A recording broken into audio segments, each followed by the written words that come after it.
think that's enough music.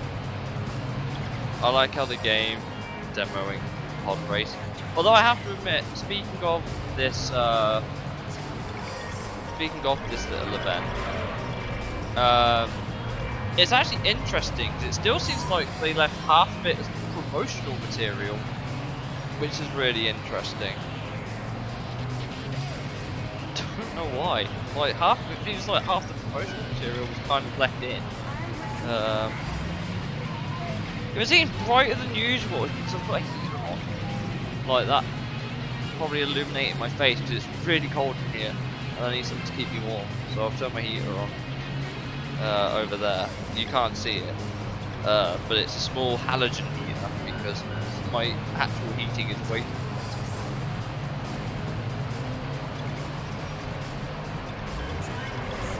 As we watch all the pods just hit each other.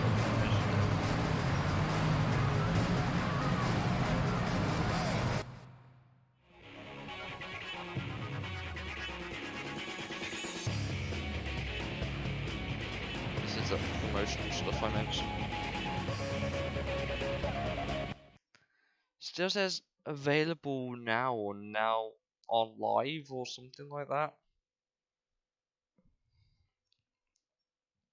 This intro always interests me.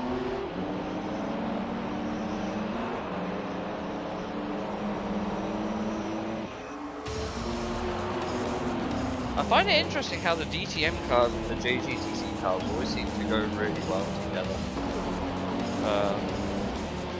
Oh, you can swap the cars on this one.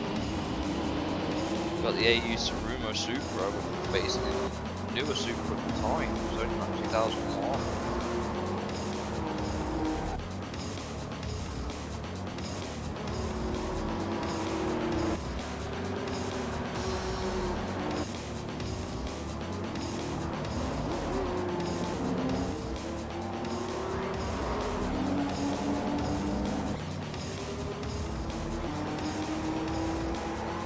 Today's Anderson. Potentially.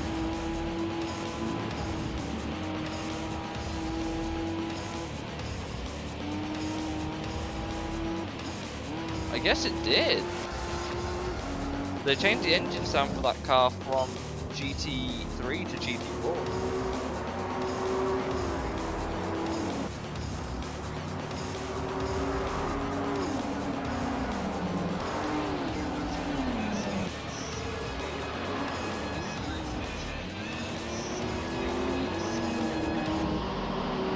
And then there's a Toyota pod thing.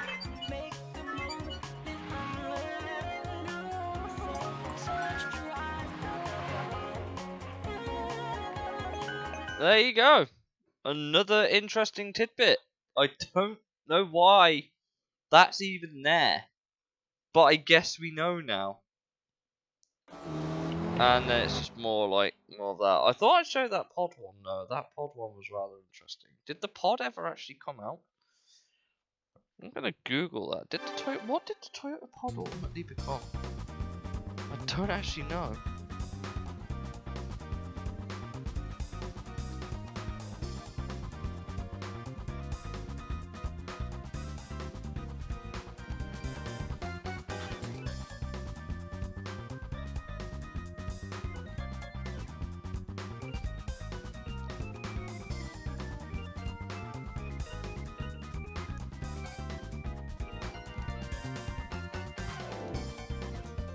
It was created in collaboration with Sony.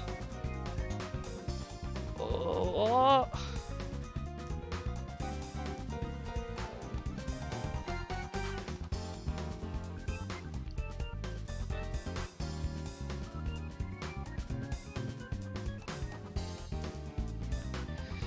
Whew.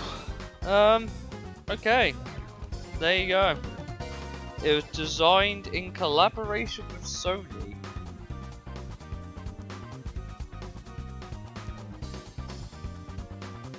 Why?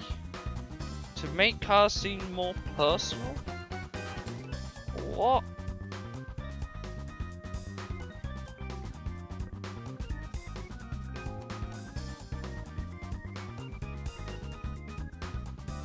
I got nothing. Right, so game status, where were we? We were at 69%. But what I need to do is load the other memory card. And why do I need to do that? Well, our main GT3 playthrough save is on there. And I want to get the bonus for it. So that's what we're going to do.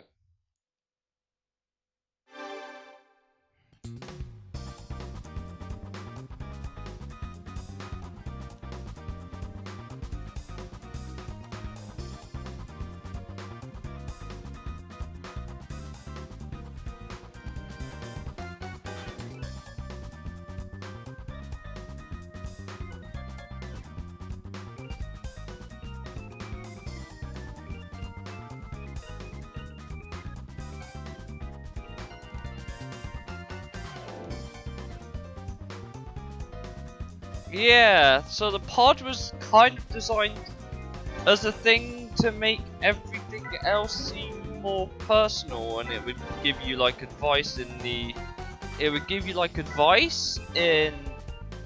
like how it could improve your mood and shit, which I thought was really interesting.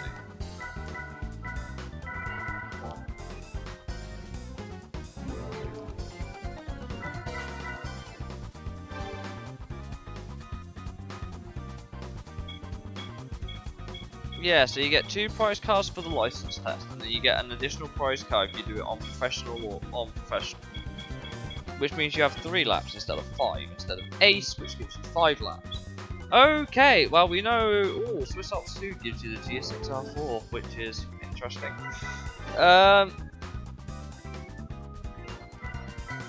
Yeah, I thought it was interesting that they hid this one away, but hey.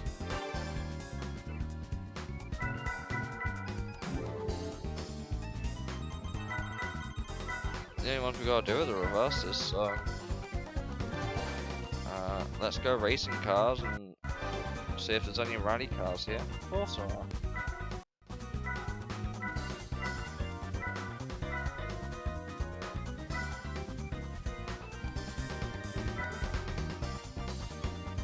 Let's drive the non-concept version of the Evo 7, because we haven't driven that yet. And it was only a prototype in GT3. It's worth remembering that. Against the Evo 6, how convenient.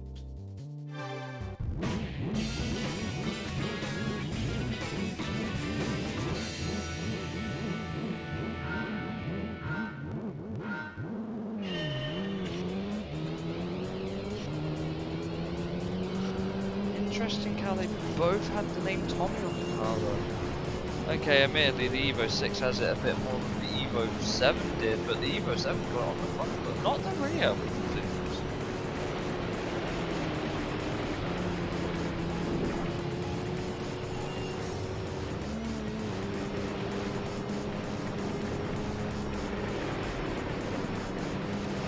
Oh, I should have braked. I really should have braked. Actually, no, I tell a lie, it's not on, it is on the back, it's just on the rear wing.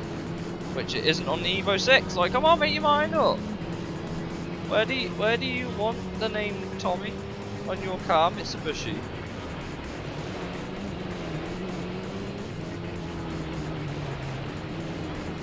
To be fair, you can drive a lot better when you have all this.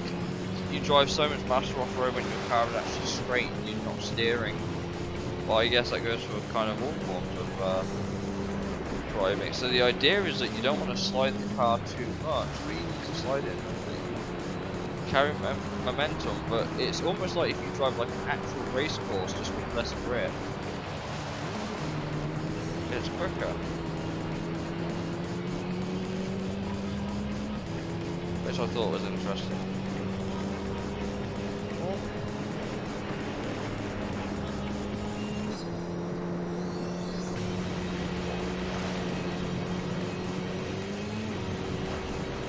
Okay, round the corner we go. Honk it.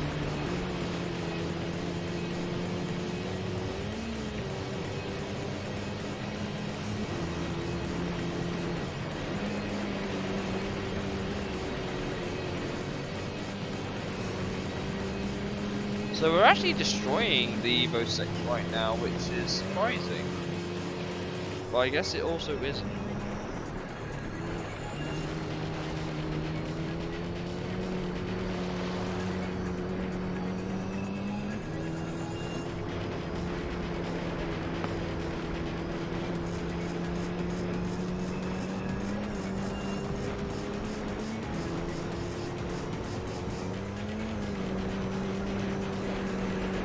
Careful.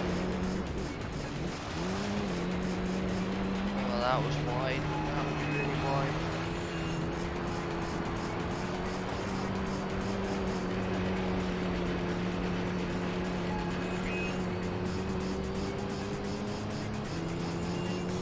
Actually, if we can be a 22.7, it'll probably be a bit tricky, but I think we can do it. My Evo 6 is nowhere near us anymore. It's 9.5 seconds back.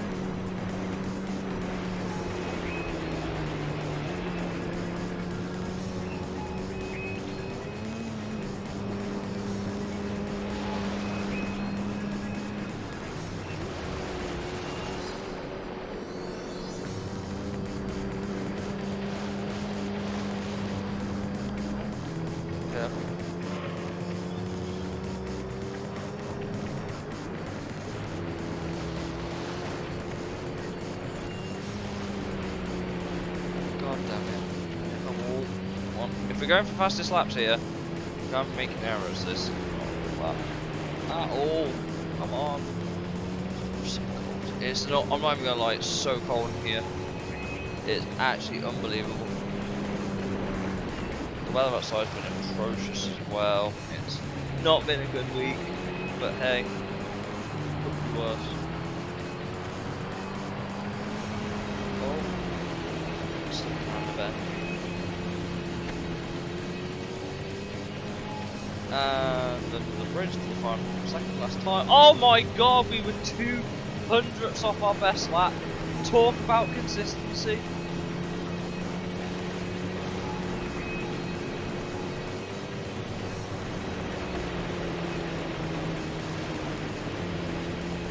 Okay, over this.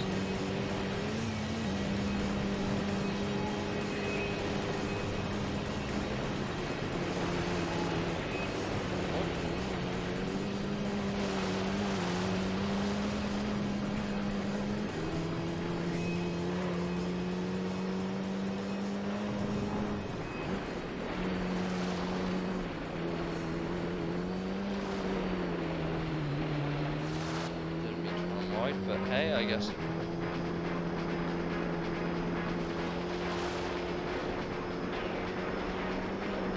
We are over. We're going to finish about 20 seconds ahead of that first car. Which is kind of wild to me.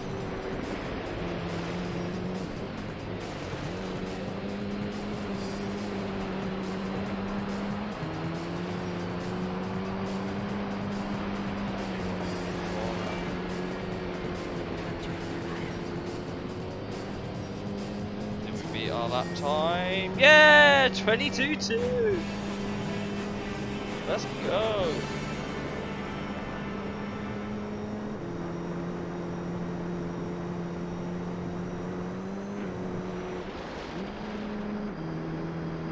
Oh, let's see how far that Evo 6 was eventually behind us.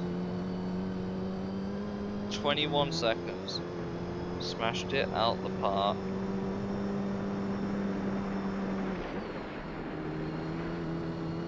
Oh.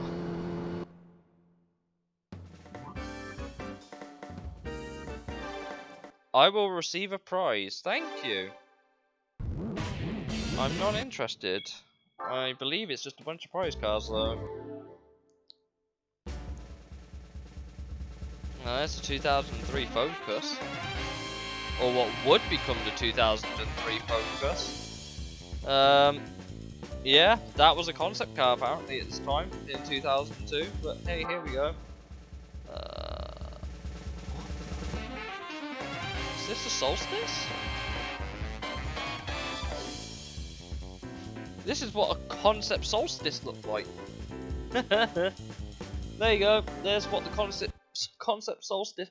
I'm surprised the Solstice wasn't actually a production car then? Like, genuinely. We've gone from 69% to 75%.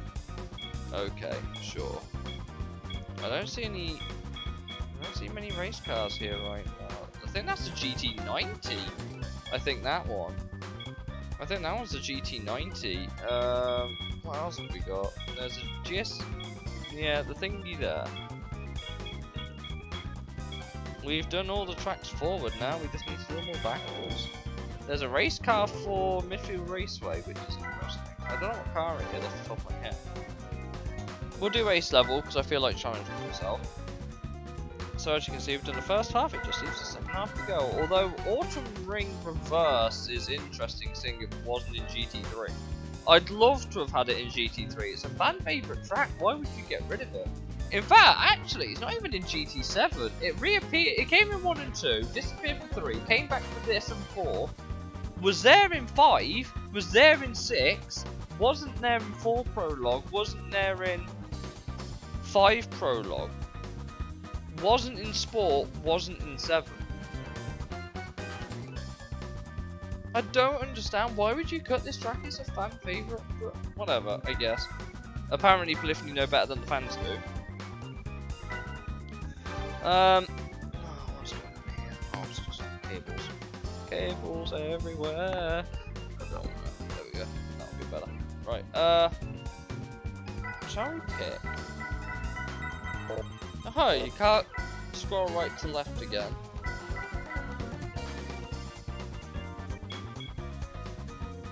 The first time the Integra Type R touring car, as it would eventually be known, came to the game.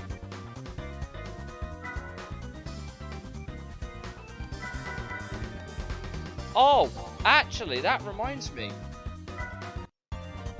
The cars that were in this game, where is it? Where's that?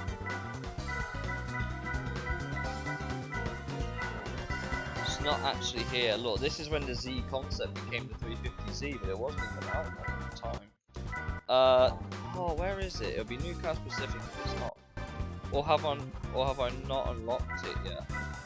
Please tell me I've unlocked it, because there's a really cool feature I want to show you about one of the cars. It's not here. It's not here right now, so... Oh my god.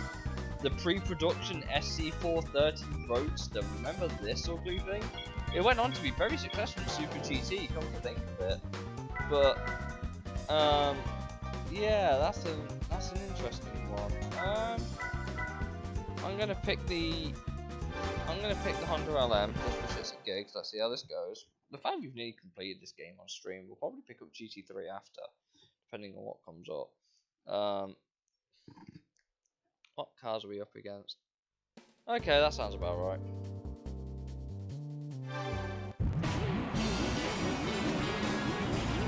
Hey, Crazy Ivan, how are you, buddy? Yeah, this is GT 2002. This is not quite Gran Turismo 3. Although I wouldn't blame you for thought of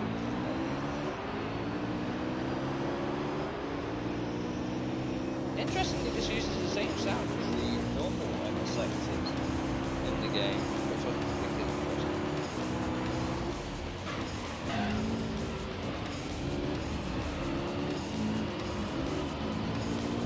I'm alright. I've finished work for the week, so some time streaming this, and then we'll probably pick up GT3 Part 9, probably. But the reason why I'm playing this on stream is part of that playthrough, but I haven't finished the game. Oh my god, where's the cornering? This car's pretty good in a straight line. Seems to suck in a corner though.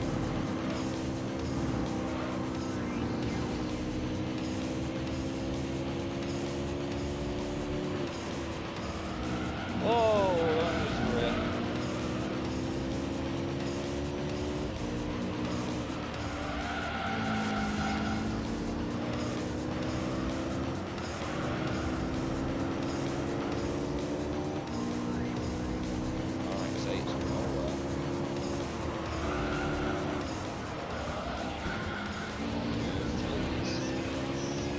Trying to race cleanly here as well.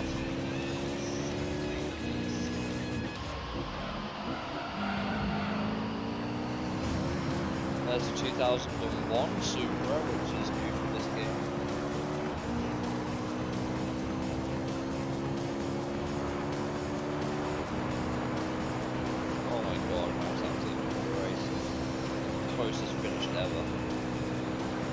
350Z's got some go. What the fuck?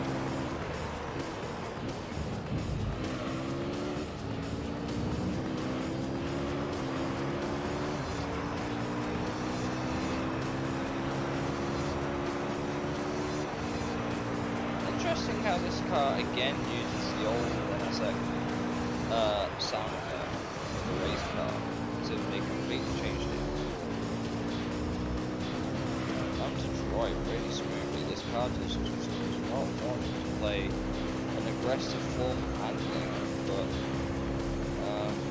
one of the cars is really far back.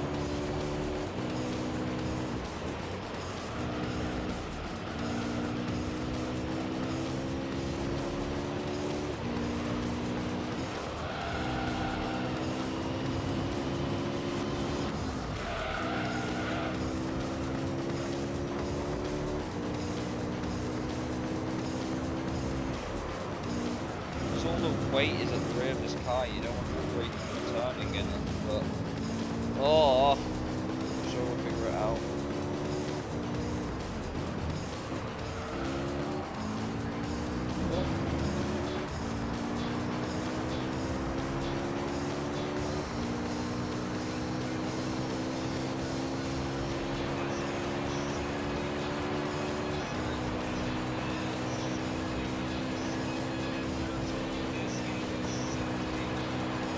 I am.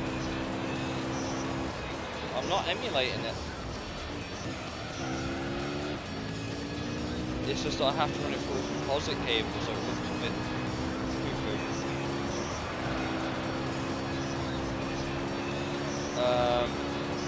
One day I'll figure out how to upscale it properly. It won't look bad, but I'm sure I'll figure it out.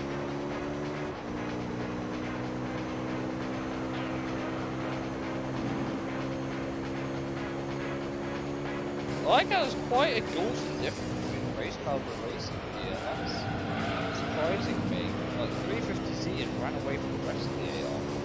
We're kind of keeping the 350Z honest, keeping it an honest distance away, but then the rest of the cars are kind of just like in that tiny little gaggle there, and then one of the cars is miles back. I'm assuming that's the RX-8. Oh god. Play ball. But yes, I am on OG hardware. I'm using the PS2.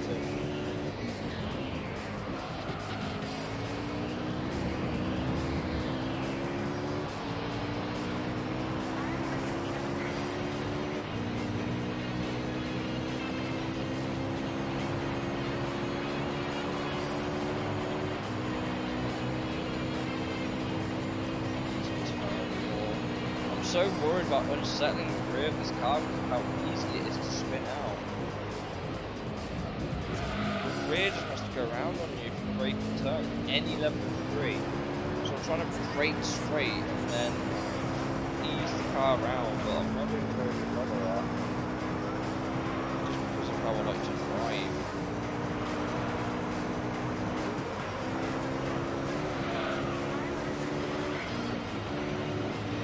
I want to try and do a lap where I don't. It's not that I'm being lazy and not braking, it's just that I just want to lap in the wall.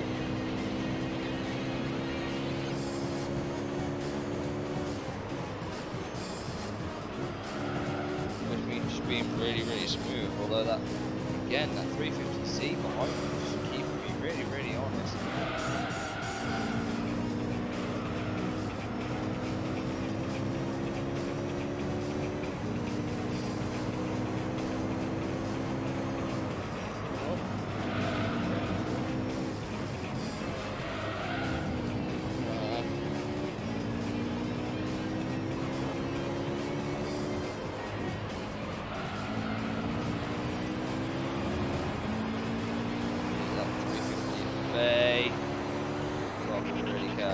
I don't think this lap was as good as last lap.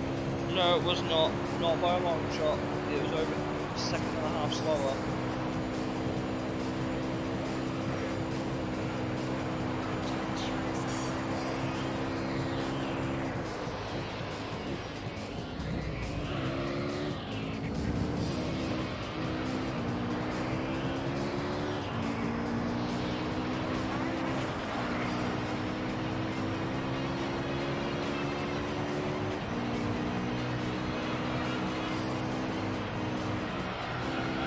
fact, look, you can brake and the car will kind of pull you around if you brake and let it slide hard enough.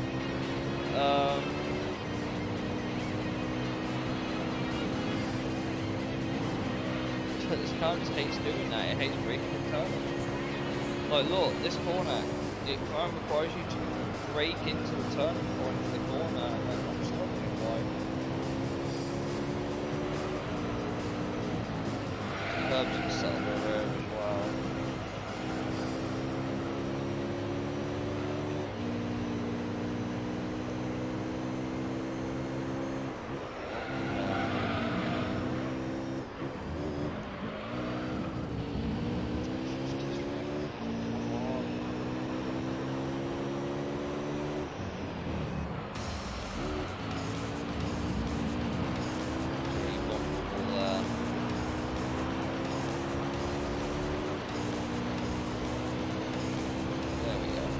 We did it! Woo!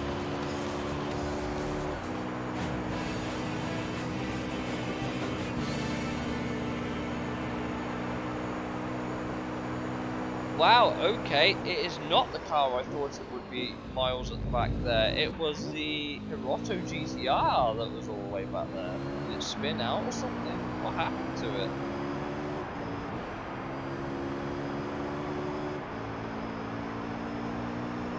That's a massive surprise.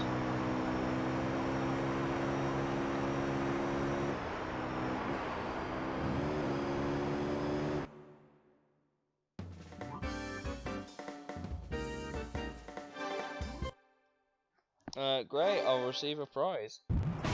Considering this car started first, I'm really surprised.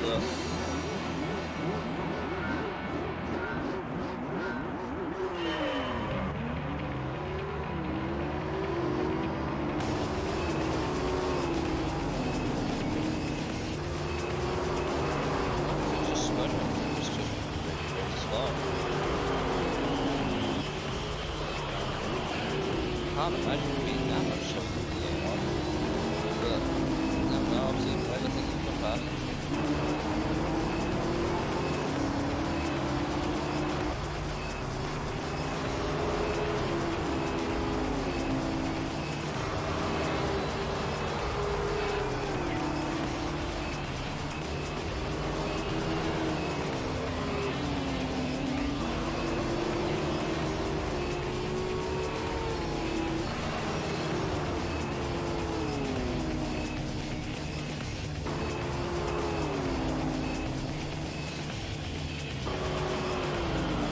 Maybe he just didn't have the straight line pedigree of some of the cars in this race.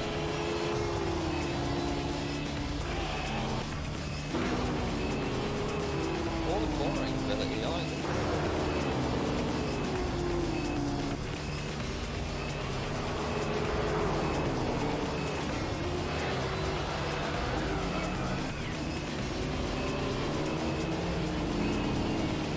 By the way, if you want to know what I think I was talking about, this car will explain GTR LM.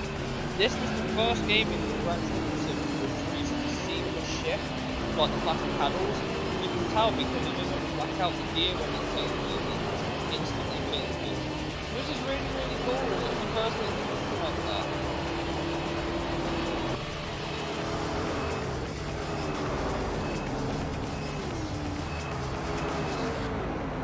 One of the first cars for 7 years.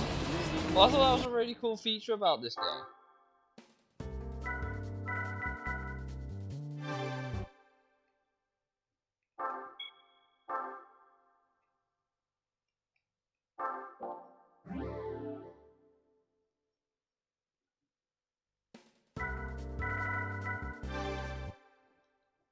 What prize cars did we win?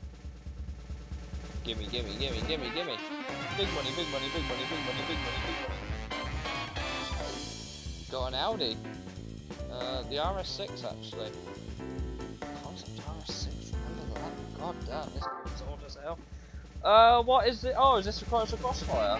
That looks like a Chrysler Crossfire. It is! Good lord, it's as ugly as I remember. Well, if you play GTA, it's a Chrysler Fuselage. There, I've said it.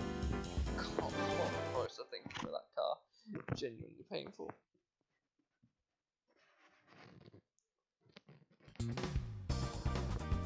So we've got all that. We've got 4 more races to go. We have not finished the prizes just yet. Do another ace level. We might go for a road car this time. Time to heat maze. Hate it.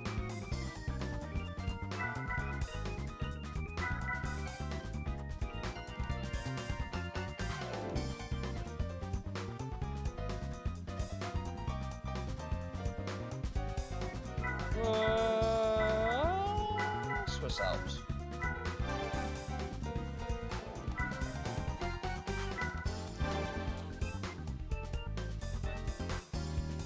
Why can you drive this off-road? I mean, we've got to try, right? We absolutely have to try this absolute spectacle.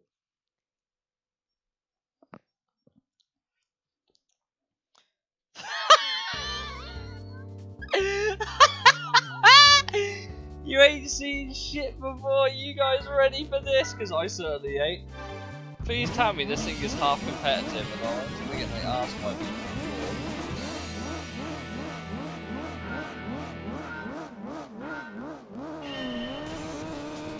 The only reason I picked it is because it's 4-wheel drive. God, this is so cursed.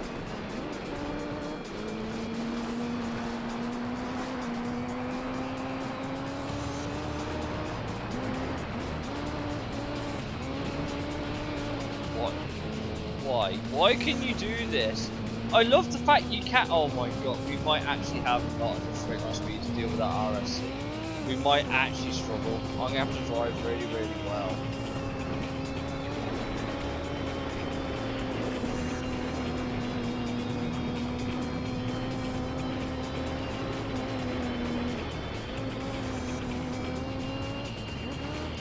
What is this absolute cursed image?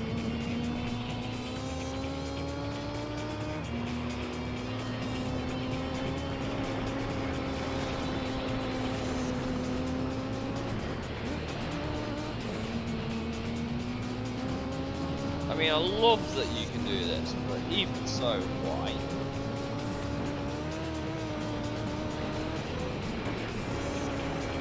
Not as good off-road as I initially thought, but hey, if we can beat a rally race car in a touring car, I'm not going to be mad.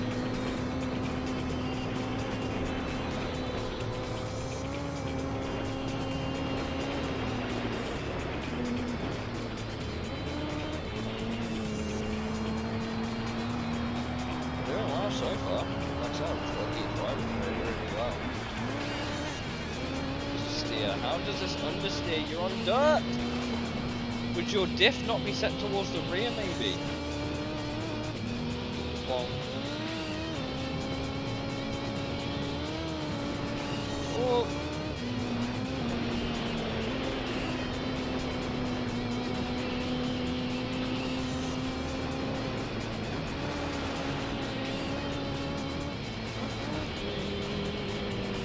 God damn it, okay. So we're doing so far so good. We're only 5 seconds ahead of the RSC, that's not complicated. In the slightest.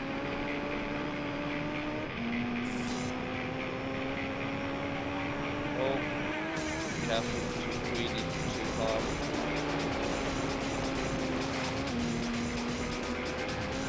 The AI is dropping back a little bit. I thought it might work quite better.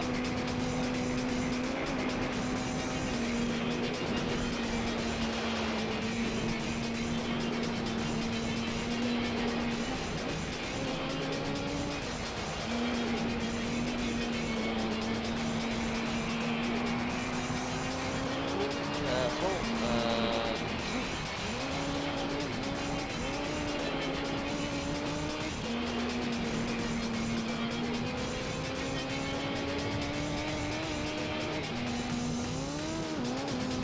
6.9 seconds ahead of it now, so we're getting there. We're getting there slowly.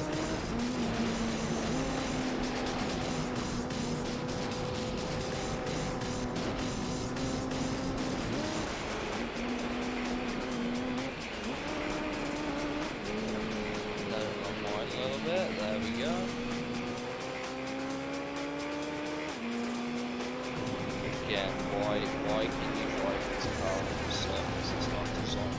This is not what I imagine the Gran Turismo developers would have imagined doing, but the fact they allow you to.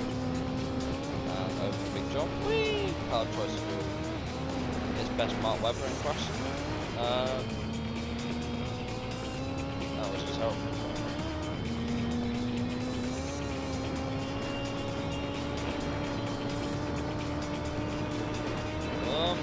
Too early to the corner. Mistake.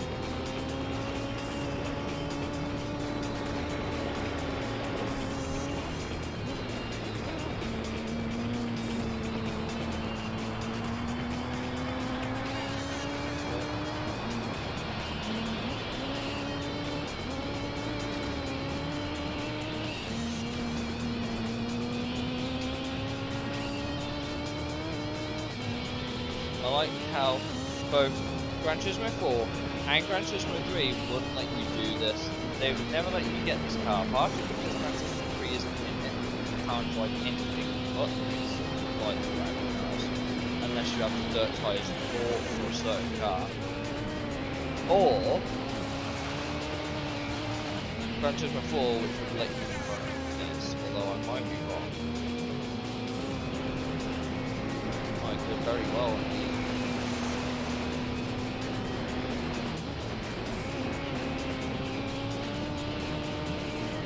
Oh, 28-0, what was I doing? Is it really that bad with that?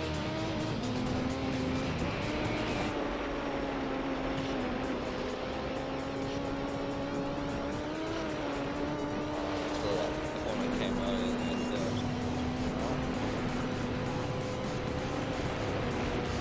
There we go. We nearly beat our best lap, but not quite.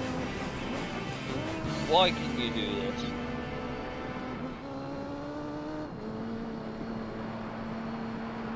Just looks so fucking cursed.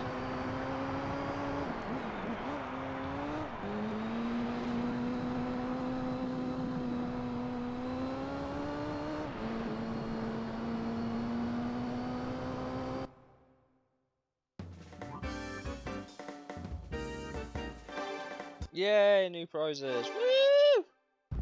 Suffice it to say, I'm not going to pick that car again for an off-road race. What are my prize cars? What is this?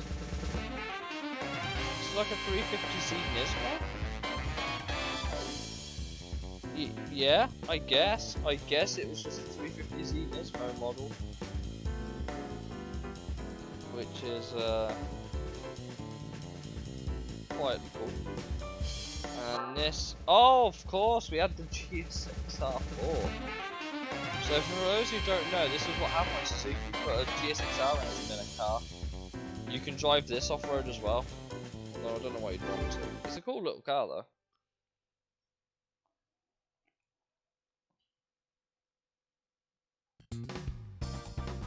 So that leaves us Tahiti Maze, Midfield and Autumn Ring to finish the game.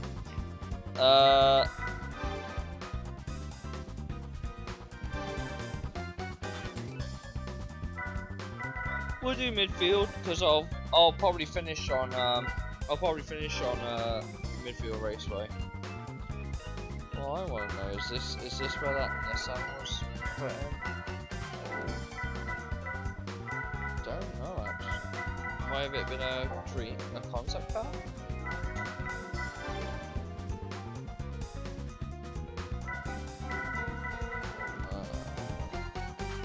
No, it's not that one.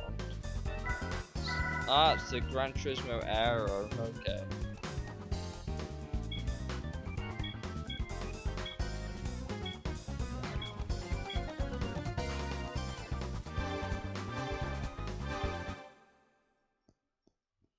Let's do a race in this car then, the one we've just freshly unlocked for shits and gigs.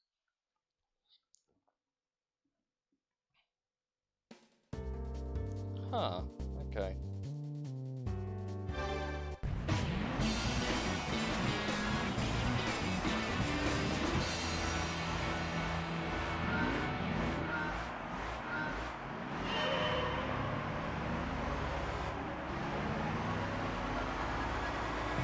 Okay, let's have a look. Let's see what we can do from back here.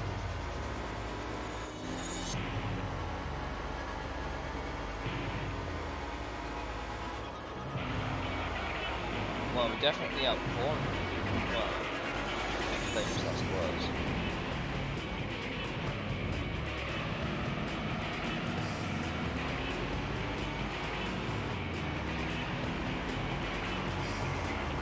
Let's try and keep the AI, those two.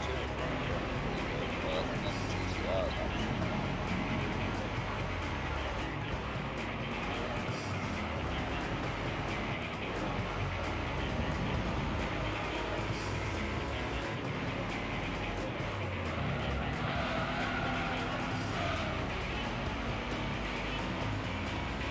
Oh, it's the spoon actually there.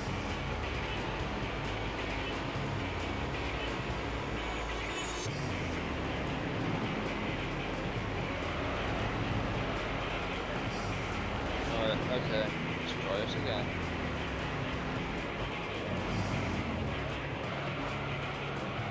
Oh god, what is that crackling?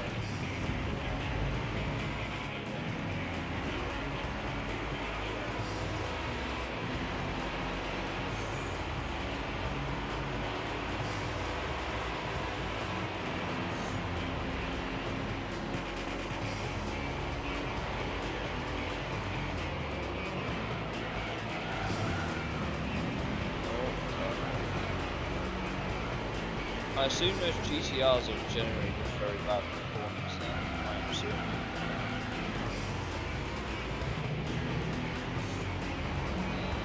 Maybe we've not the best car for this.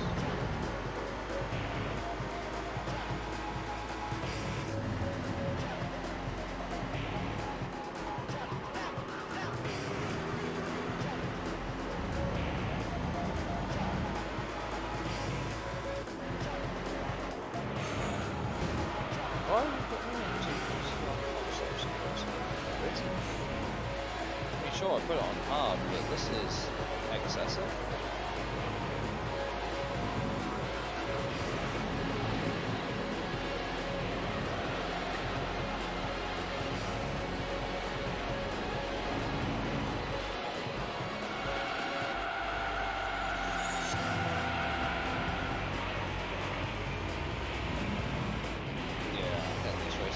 Cause I thought it'd be cool to drive that car, but the GTR concept's kind of ruin it.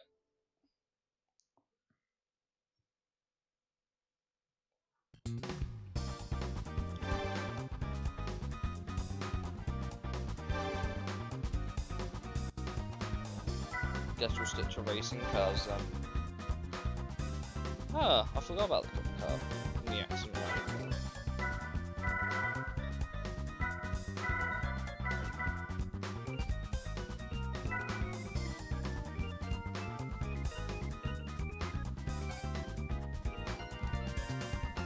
Guess we'll drive the Audi TTR. Why not?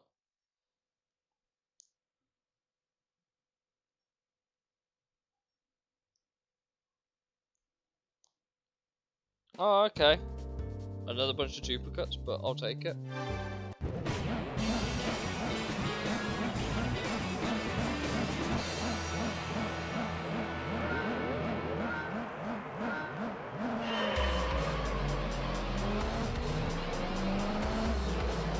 Oh yeah, fun fact about this car. This is one of the very few cars that the engine sound didn't change from 3 to 4.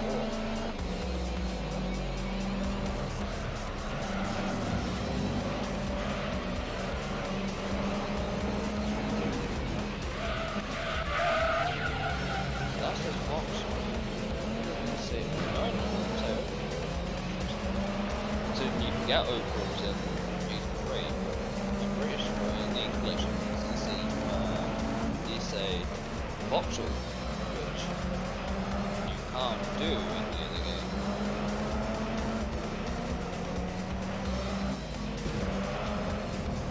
Yeah, they both say Vauxhall, that's the Vauxhall as well. So all the opals as well, all the text is so but I know, I'm so sorry. It's just this is just how composite is, and it's blurry because it's trying to load everything together. It's not as pretty for me either. I will find a way one day to upscale the PS2 with minimum lag one day, but for now it's gonna have to do. You can imagine what it's like trying to play it on a 40-inch TV, which is how I'm doing. Although I will admit that plugging it into SCART makes it look way better, I just have no way of HDMI output for this thing right now.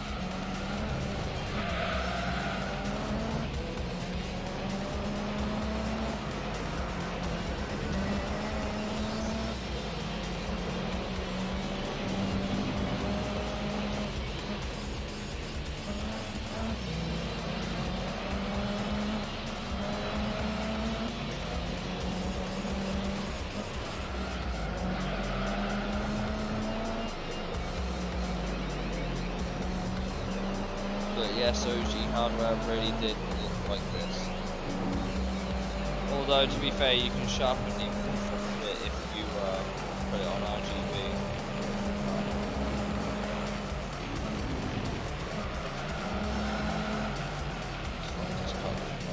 Why?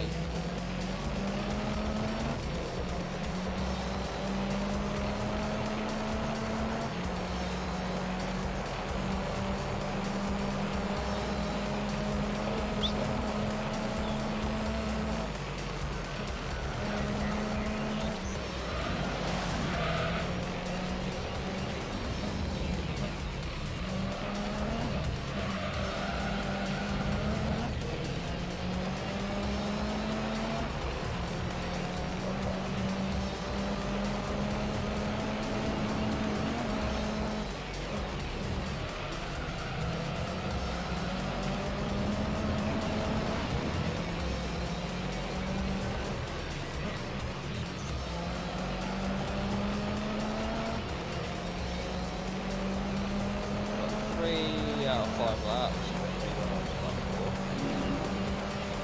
Just about keeping that moving behind us, to be honest. I'm hoping we can maybe pull away a little bit sooner.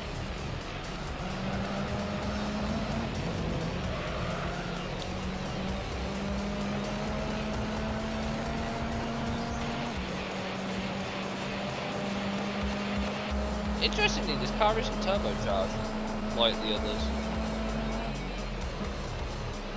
Well, the 4 Falcon isn't either, but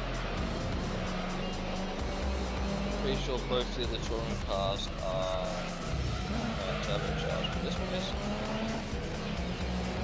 no turbo lag, no power delay or sudden oversteers.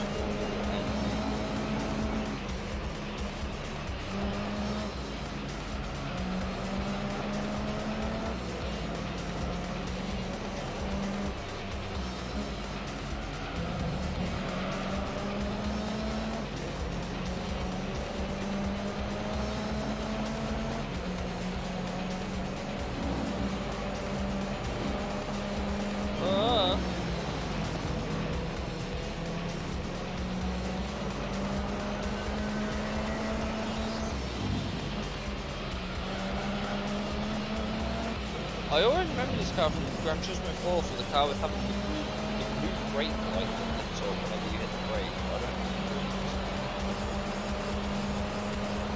don't Also, this car was sponsored by Warp. Remember when they were a thing?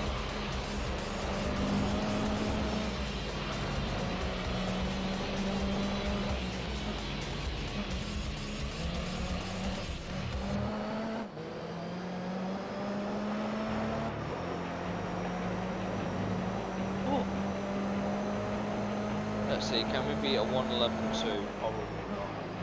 But I'll do my best for you guys.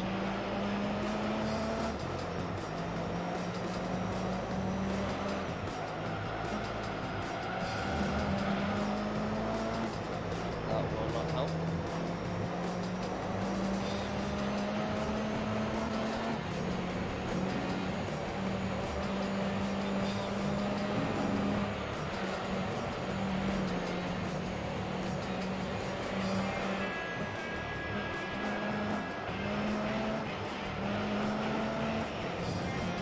Let's have a look.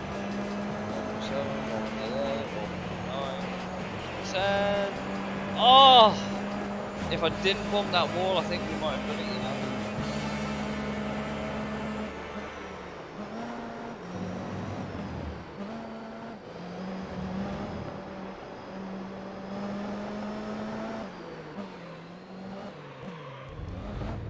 Well, both the Calibras finished quite a bit back, didn't they?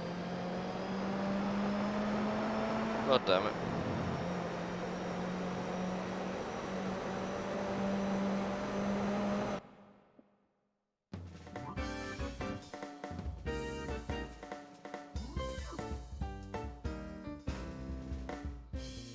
Whew. Okay. I will receive a prize after this session. Okay.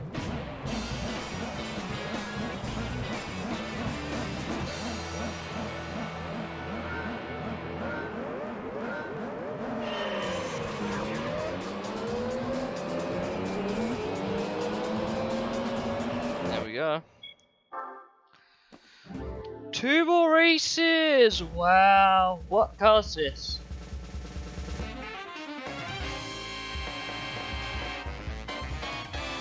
Oh, okay. It's the 2001 Tom Supra. Okay. Okay. Ah, this is where the GTR was hiding. The concept GTR. Which is the one with the seamless shifting, by the way. Thought you'd be interested in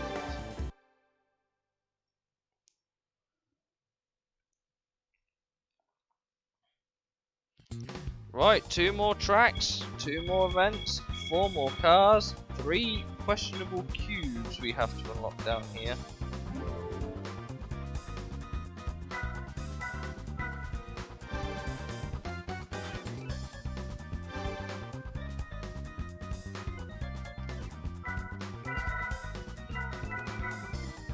Oh, give me 1 second.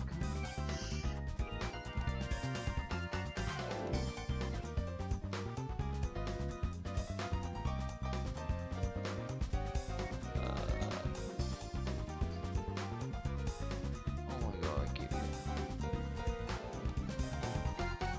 take a short intermission, I guess, while we chit chat a little bit. Cause why not?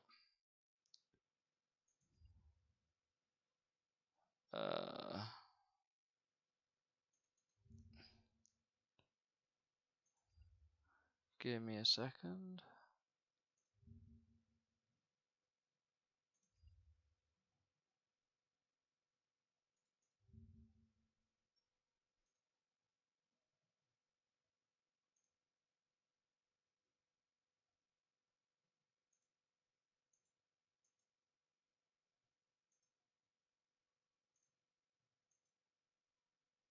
Oh god, what did I...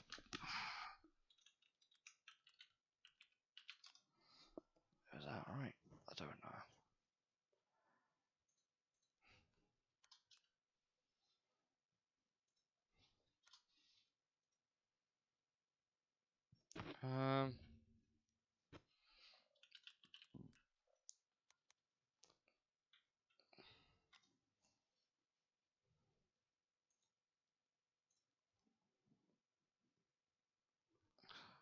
God damn it.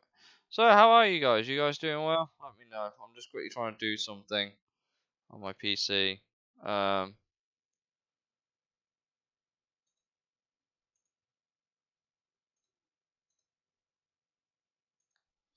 Oh.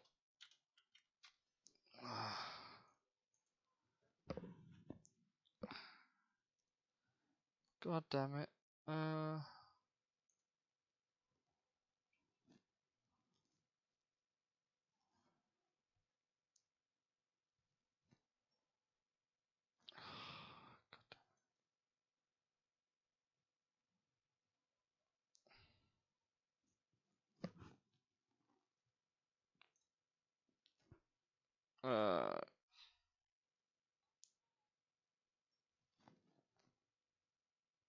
ah.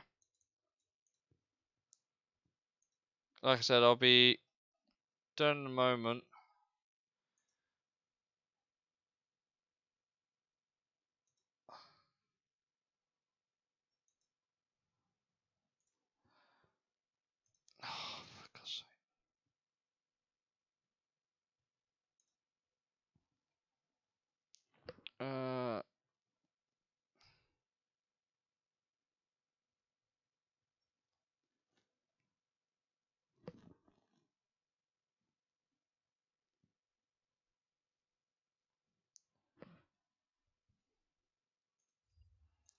God damn it. God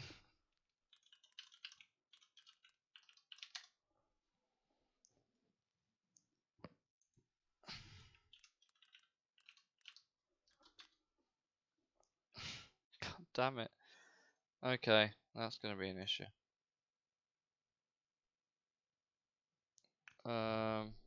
Yeah, just give me a second, guys. Just trying to sort something.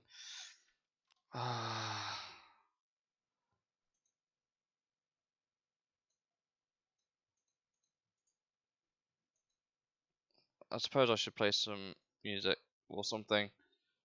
Let's have a look. So we've got Bread, got LA Kaylee, Jody Moon, and Ivan at the minute sitting in here. Welcome in, guys. Just quickly checking my viewers chat. Or at least that's what it says right now. It might be a bit out of date, but I don't think Thingy has ever let me down.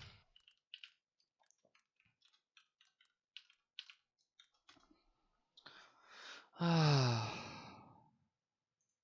we go.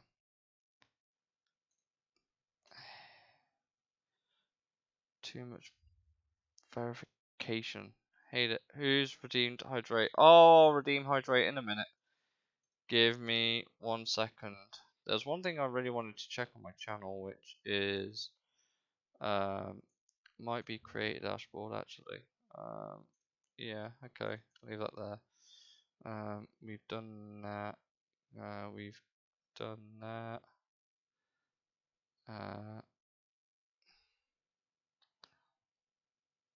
Yeah, looks like basically it.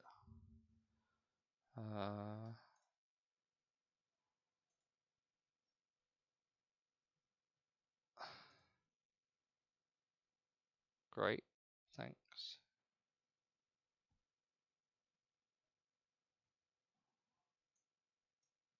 Thank you. Like I said, we'll get back to it in a moment. I'll go grab a drink as well, because I need to. God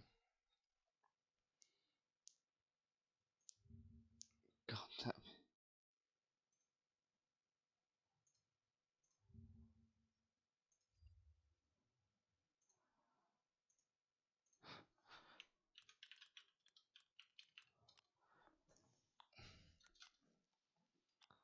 Oh, God damn it.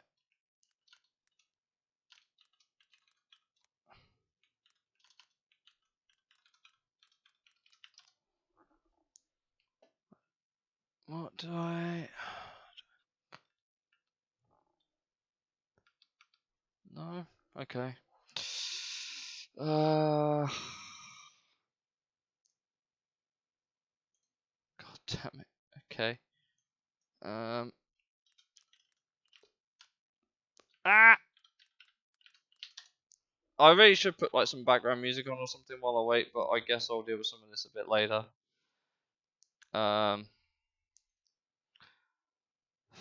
Let me have a look. It's going so well. It's going so well.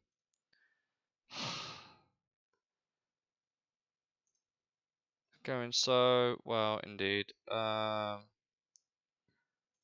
That's not it. What I want to see.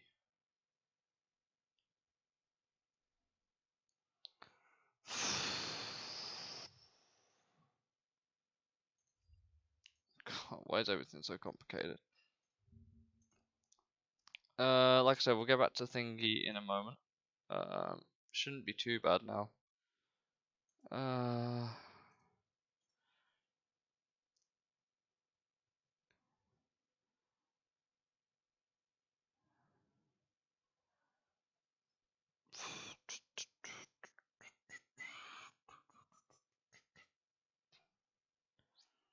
Ah yes, I forgot the GMTs of clocks have changed, so all my stream times are out of whack again. I've got to change them to 7 again instead of 6. That kind of sucks.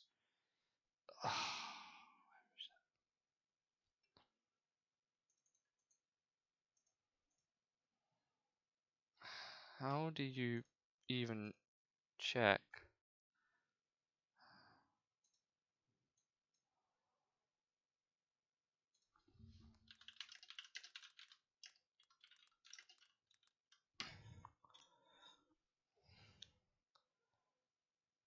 Ah, okay. Yeah, I figured as much.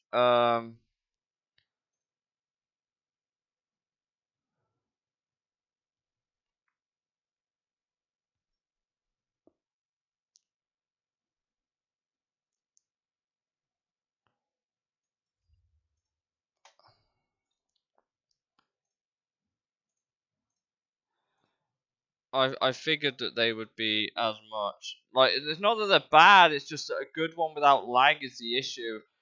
And not only that, like, some TVs don't even have, like, composite cable ports like mine do. So that can also contribute to it. I found out what I needed to check, by the way. I'll deal with the rest later. I guess what I need to do is, where's my controller? It's down here. So for those wondering, yes, I am playing on official hardware. No, I don't do emulators. It's not that I don't like emulation, it's just that I only want an official capacity emulator. I.e., if Sony does PS1 on a PS2, I'll do it that way. But I won't ever PCSX2 or whatever. Oh yeah, so I'll do Autumn Ring last, didn't I? Tahiti Maze it is. I guess we'll pick up some cars. We'll pick the rally car this time. Interesting that you can change the colour of this, because you couldn't in Gran Turismo 4. You couldn't change the colour of this, but you can in this one apparently. This is quote unquote a tarmac rally car, so should do great off road, right? Right? Oh yeah, I forgot to go hydrate, didn't I?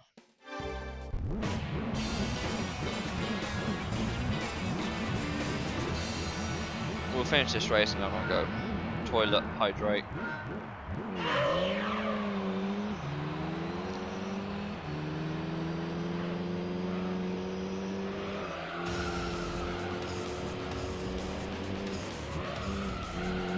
You know what, considering that we have to do considering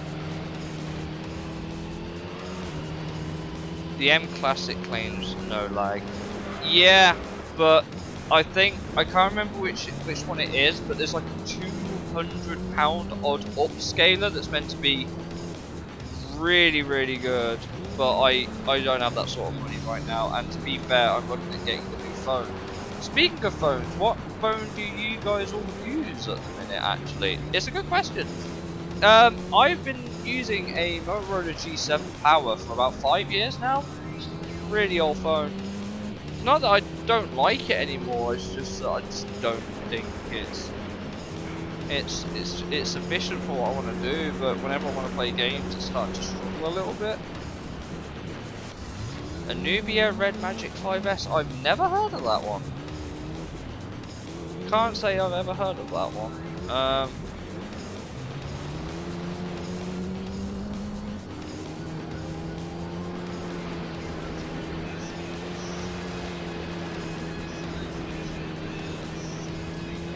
But to be fair, the phone I'm going for isn't exactly a well-known one, because they're only allowed to sell it in the UK and a couple of places in Europe right now. But it's a really good phone,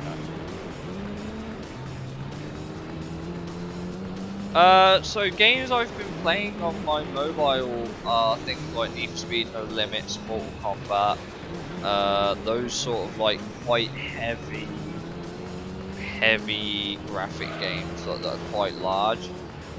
Maybe a bit of Real Racing 3 as well. Well, I've got 4 gig of RAM on my current phone, which is okay, but it's nothing more than okay.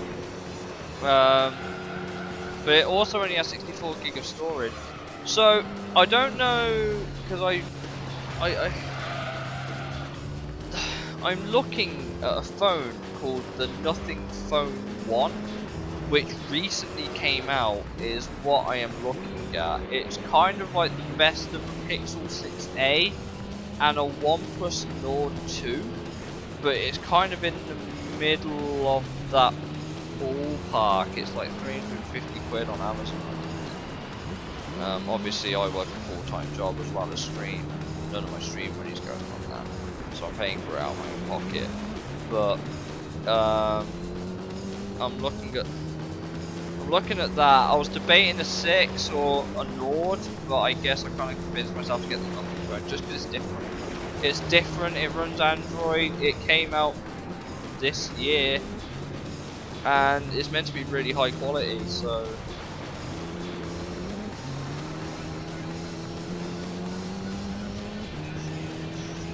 I don't know, it just seems like a good phone. I got Gorilla 5 glass, whatever.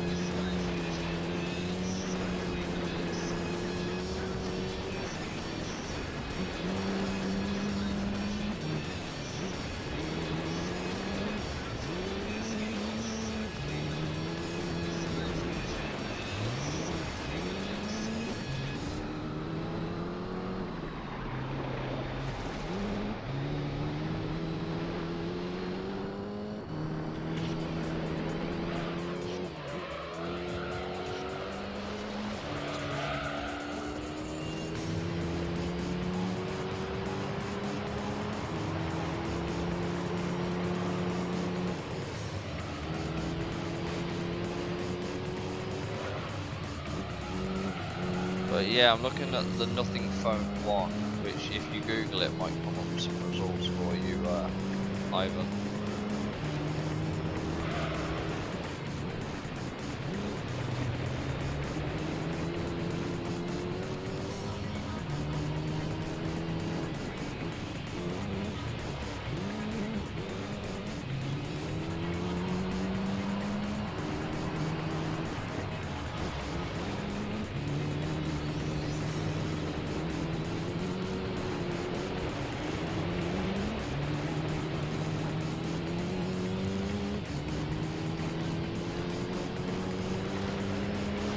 Although I'd like to hear what your thoughts on it are. Like, sure, I could go with the Google Pixel, but like, as good as Pixels are,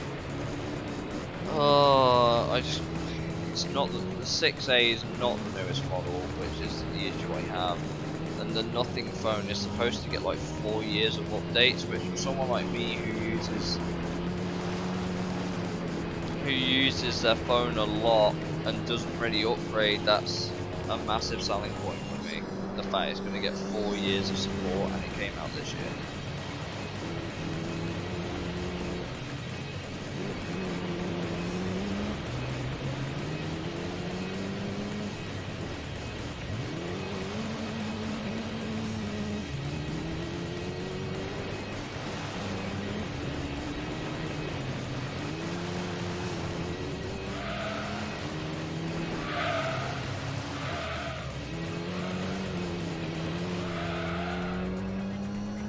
Have you heard of it, Ivan? I'd be interested to know.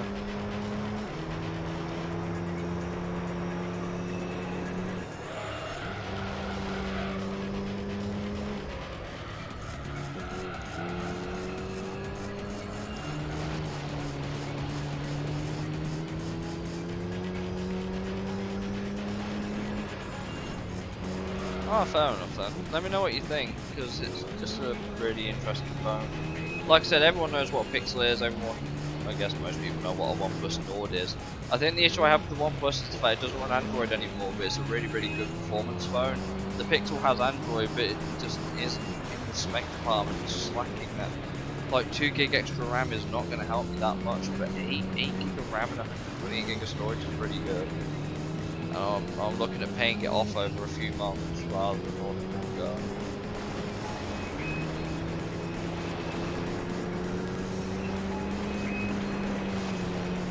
Yes, it is. My Moto G7. The only thing that I don't think would last as long is the battery. The battery on this Motorola is fucking ridiculous. Like, I can get 3 days out of a single charge if I just don't use it. I don't know if I'd be able to do the same on the other phone. Possibly could, but like.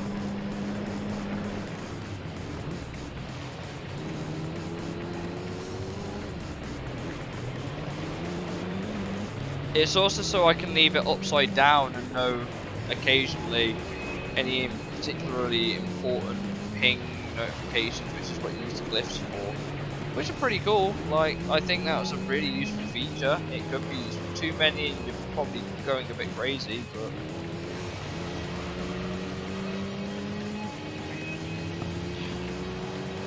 you never know, right? I was thinking the same, and a lot of people have said it's a really good phone as well.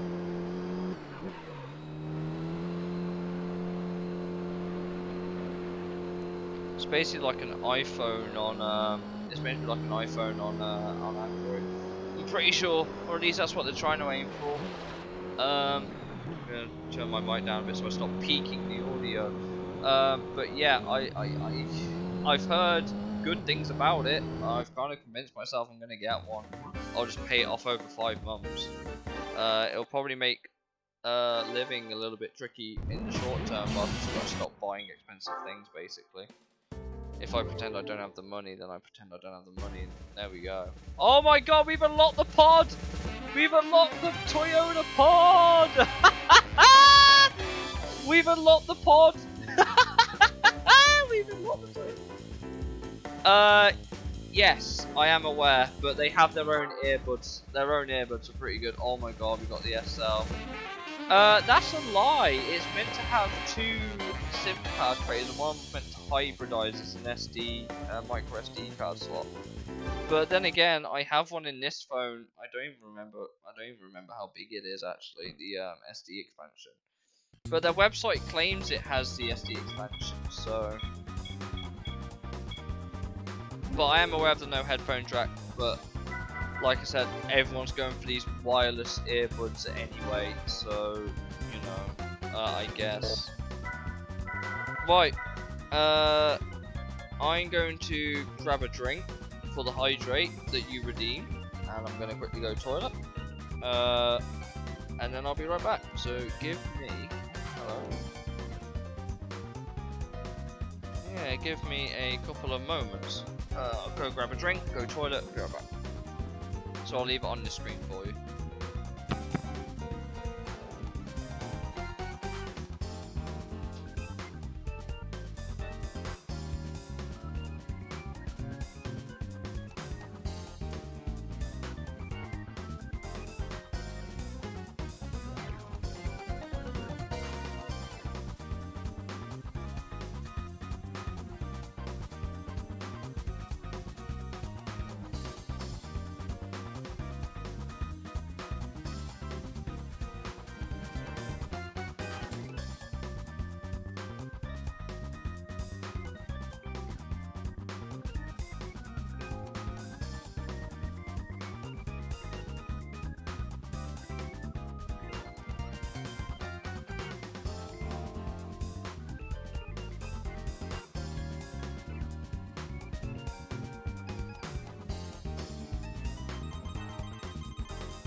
Hello, I'm back. Right, sorry, I had to knocked my heater, and it went off, so I've had to move that, set it back up. Right, hydrate.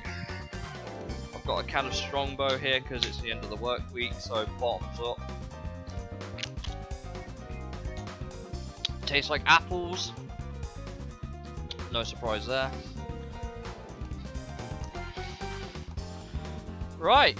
What do we pick for this final race that we're going to be doing on here? I think, for shits and gigs, we go for the special coloured Zonda that you can't get in any other game. I can't wait to have absolutely no top end, but hey, that's what we're here for, right?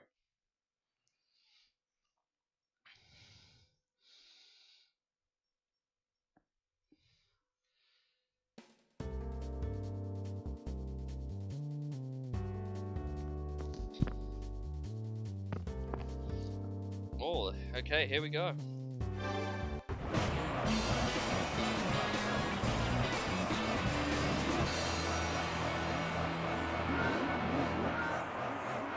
I think I read it on an Amazon review that one of I think it's definitely dual SIM. I know for a fact it's definitely dual SIM. But I'm guessing that the second SIM slot also mentioned it. I guess they don't advertise it, but maybe it's in the label. But maybe I'm wrong. Oh my god, what is this Zonda? Okay, that's a restart. What the fuck, game?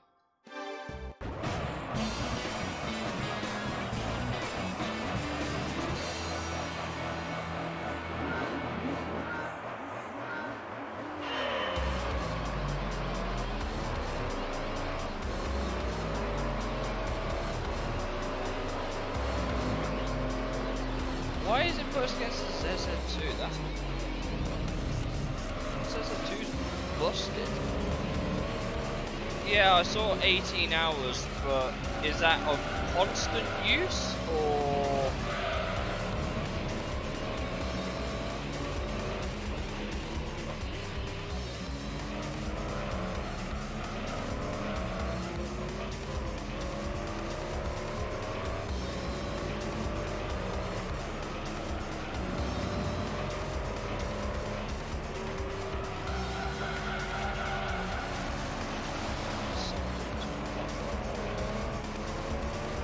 Getting passed by the bike.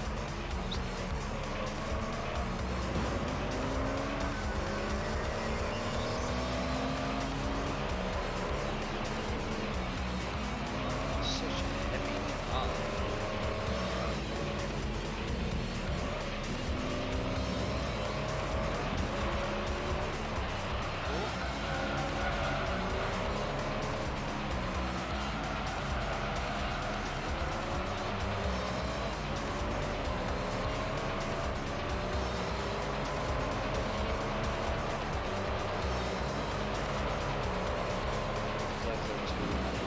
Way.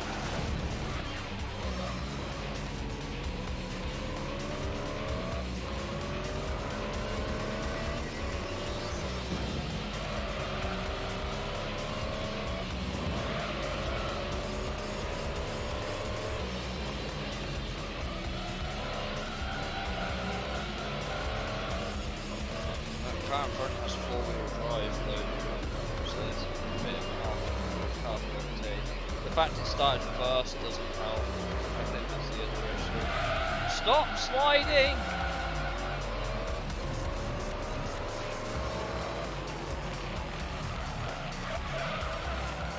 I'm having a real issue with that hairpin.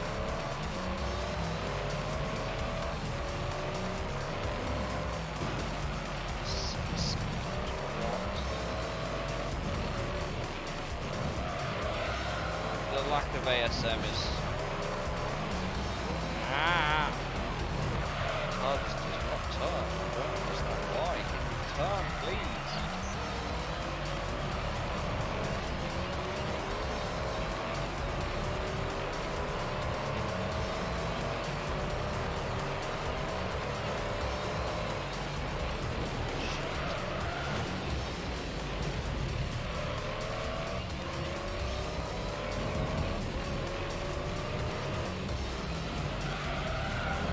Oh, damn it, car!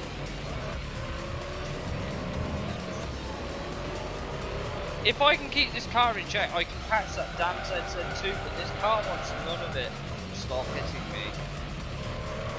This car turns like a barge as it is, I don't need you making it worse.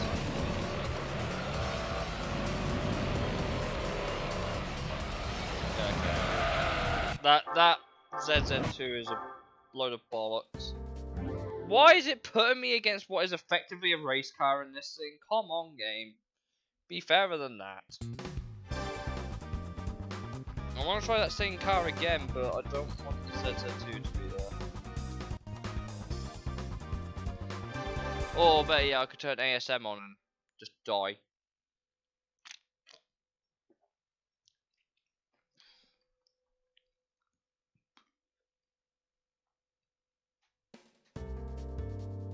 All it's done is change the CA for. I suppose it had the GT40 as well, but you know that car don't count. Okay, we just won't use the Zonda. As much as I would have liked to have used that car to finish it, that ZZ2 is too fucking broken. I'm not dealing with that.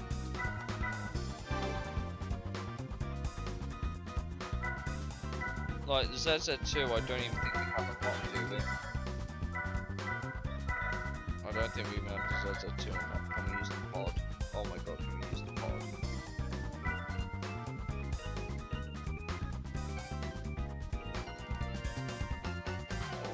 Fuck it.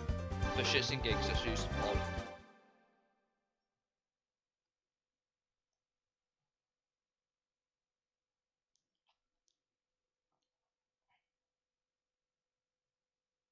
Apparently there's nothing as slow as the pod, so it just puts us on Toyota pod.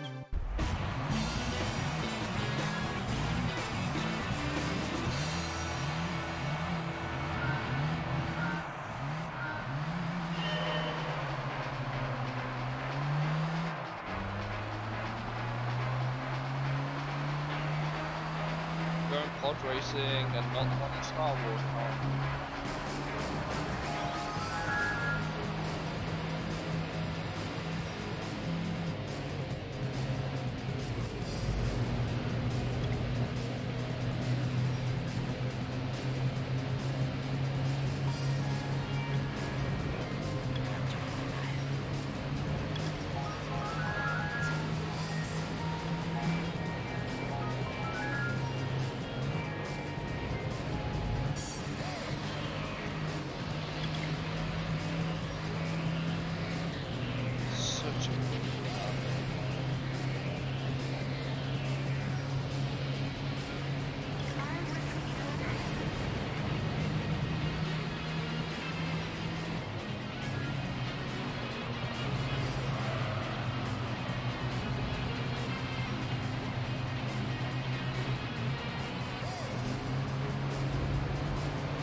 I miss this game. Why did they not include this track in the baseline GT3? I will never know. It's such a good track. I love driving it every time.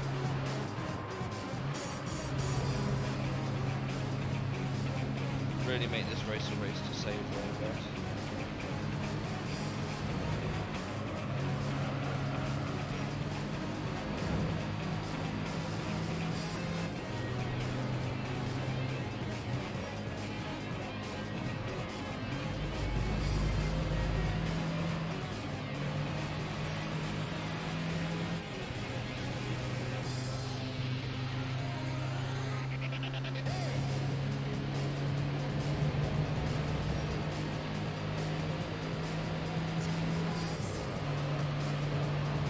Okay, just a steer wide one.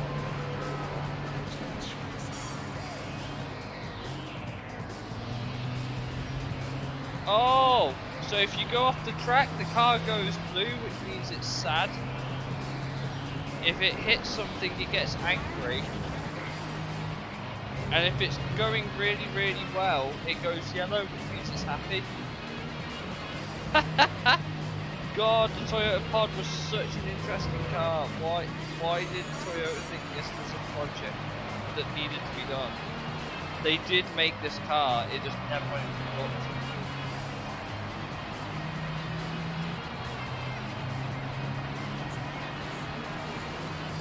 I don't know if it's if you go over a certain speed then it starts getting through, or if it's overtaking something. I'm guessing if it's overtaking something, I'm guessing.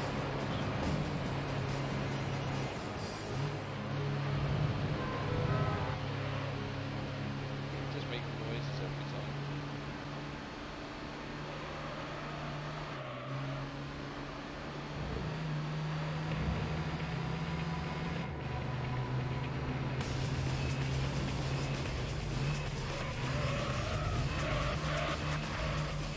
So yeah, it would be happy if it overtakes and it's off the track and angry if it doesn't.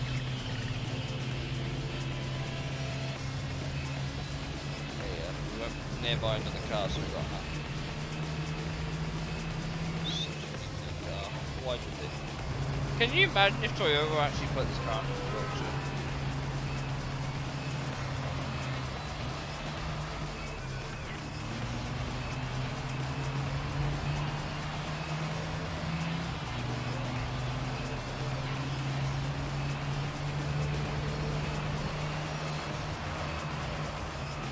But yeah, what are your thoughts to that phone I want to get, Chris? Let me know. Obviously, I'm aware the pad doesn't come with the 45 watt plug or the earplugs or whatever, but I think they'll be worthy of getting at some point in the near future.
The car's happy.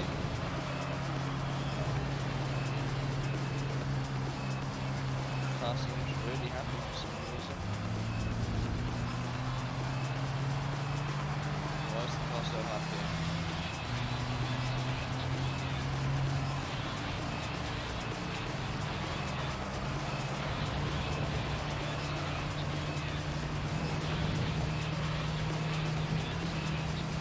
I wonder if you win the race if it stays on the race.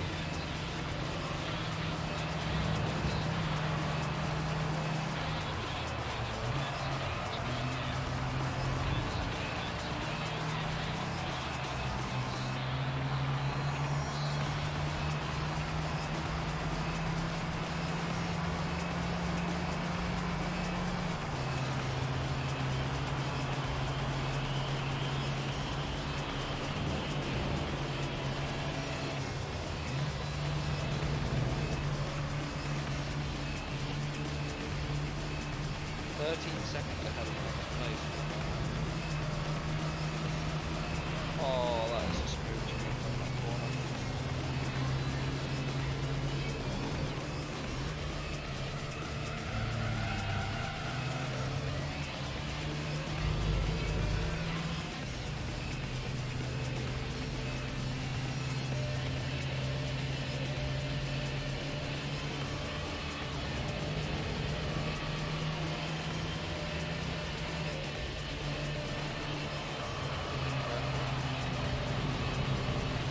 Trying to go for the best lap you can with this car with the road, I'm saying that. But this corner is just small. Like, you can basically slow the car down, pull it in, and draw it out. It's so deceptive, that hairpin. It's pretty weird, actually.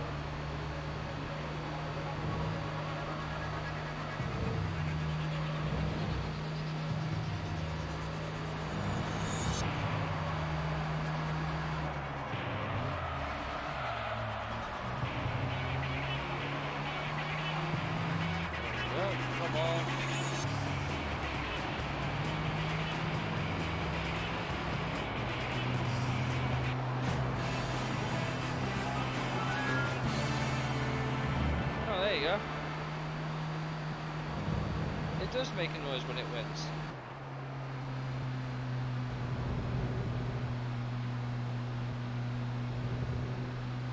More you know, I guess.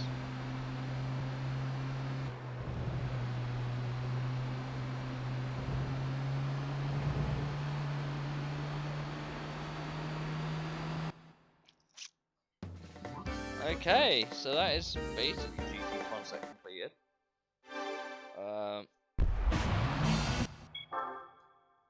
Guess we'll save the game.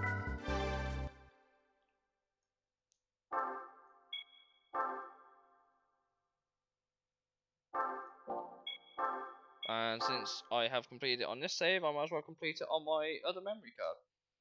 Just makes sense. Right.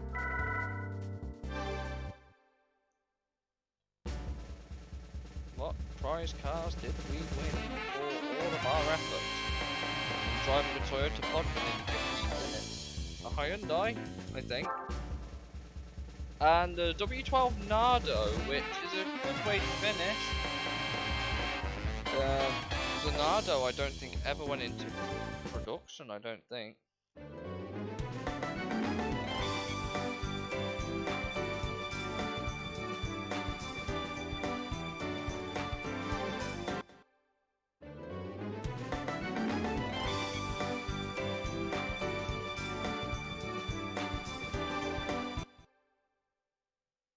We got the ending movie. Ooh.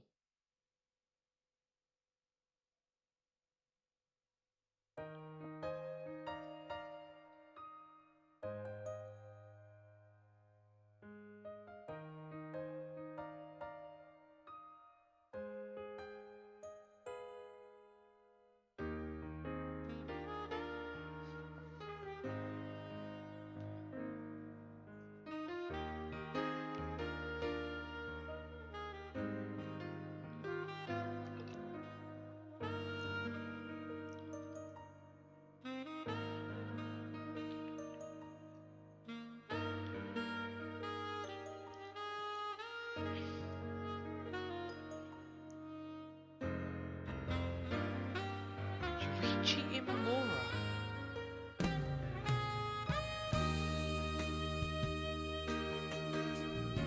I wonder if that's the same one that did professional drifting.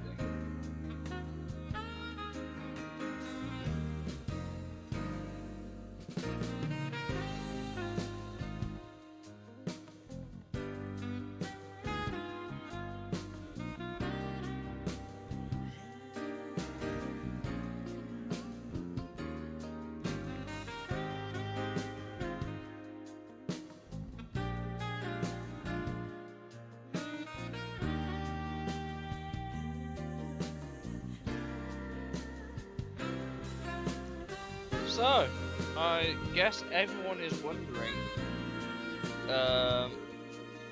Daiki, yeah, so Daiki Casho did the music. Isamu Rahira did the menu music, which is correct, that is the case, like Daiki Casho did make the... Satoshi Motoyama is, okay, Satoshi Motoyama is the, he was a professional race driver, I'm pretty sure, for a really long while. That was his So that was an interesting one, I suppose.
Although I want to know what the Japanese opening looks like. I haven't seen it, I don't think.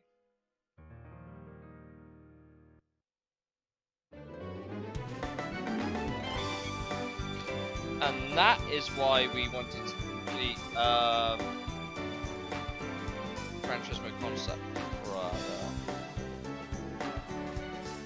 for our play,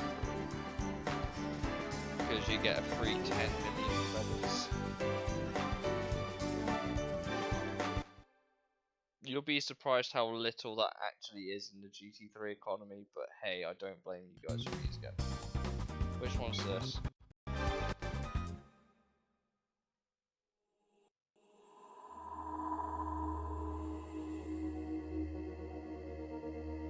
Oh, it's a Japanese opening, okay.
And that was the Japanese opening, which is interesting. It's not quite as interesting as the European one, I don't think.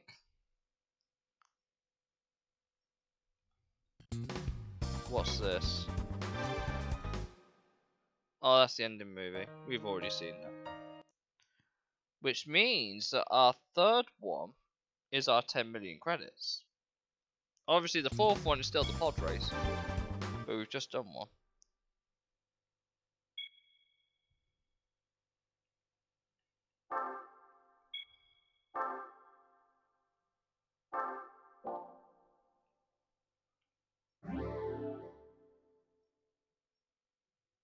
I'm guessing it only works once, but you never know.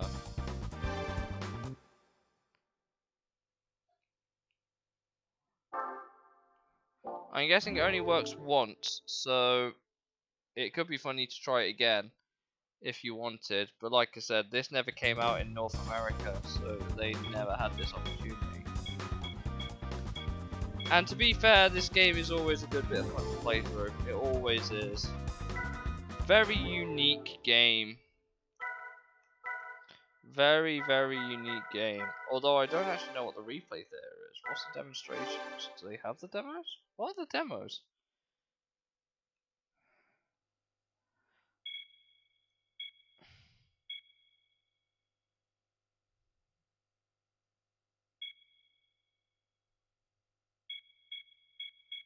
Ah, so it's got the best times for all the licenses. What is this?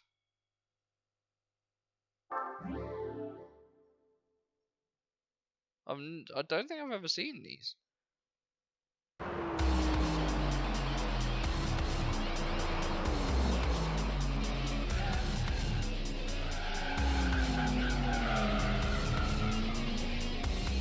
Did someone go in time trial and just do drifting for fun?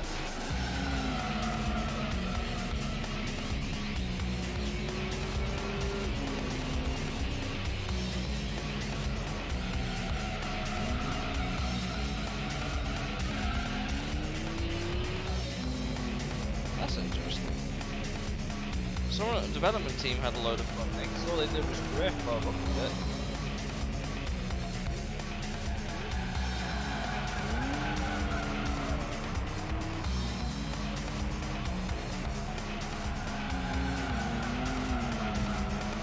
So that would have been someone at the development team, actually.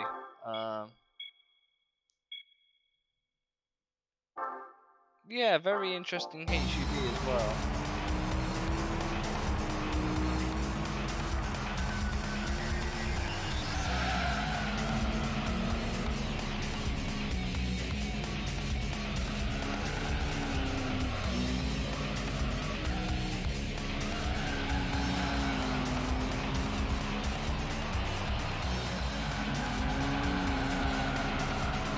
There you go, someone at the dev team has fun drifting.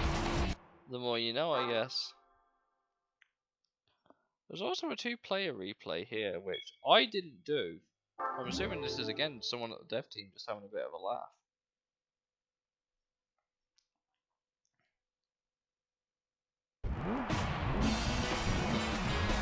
It even had the early rev counter for GT4.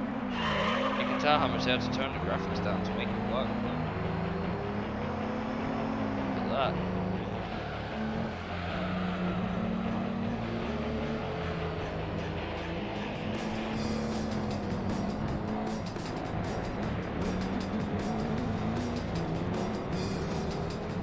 How interesting is this though?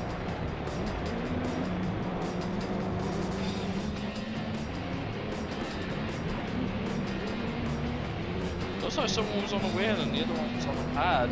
By the look at it.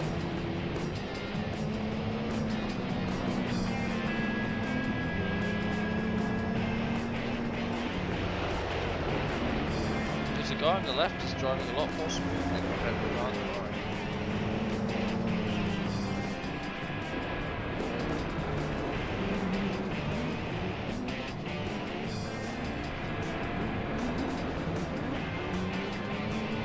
That's not the only time they do a replay like that though. There was another time in GT3 where there was a replay called Mismatch, which I have no idea how to unlock.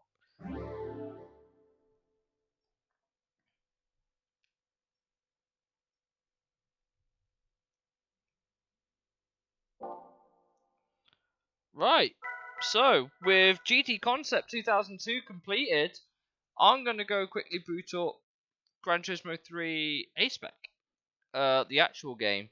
So we can use some of that 10 million to maybe progress through some more of the career mode, hopefully, with a bit of luck. And with that, we will, like I said, progress a bit further. Maybe buy a car if we need it. Hopefully, I won't have to buy something too expensive. But I need to get the game up and running first. So I guess I'll go do that. In the meantime, guys, give me 2 seconds and I will be back. I'll be back hopefully on GT3. So give me a couple minutes.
give me 2 secs, guys. I'll be with you in a moment.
Yeah, I had a couple of technical issues there. I'm back now though, so we'll bring you into the game in a moment.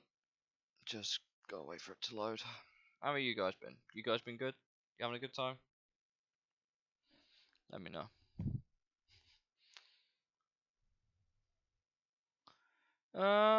Let's have a look.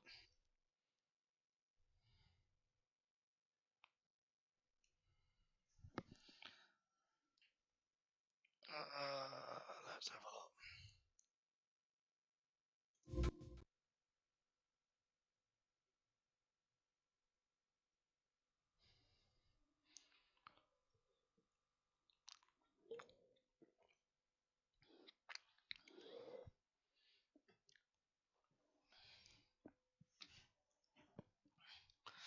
God damn it. Right.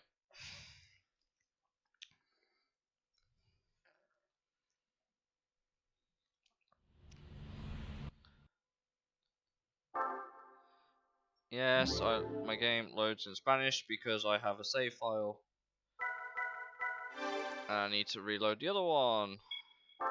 Vale! You guys can speak Spanish? Let me know. Habla Español. And look, there's the 10 million we got from from GT Concept. So, with this in mind, we have, I believe we were doing a professional league race. Was it the NA Sports Cup? And we're gonna start here. American car, American track. Let's go.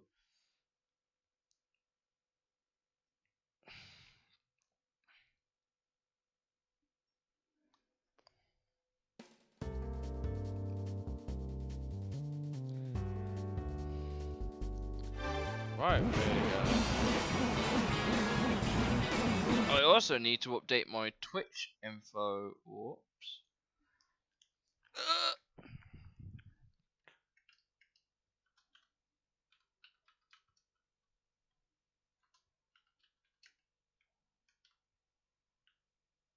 Oh, god damn it.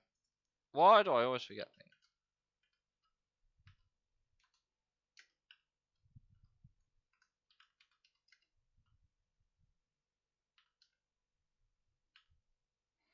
There it is. Boom. Update. Done. Sick. Now we can go on with the racing again. Let's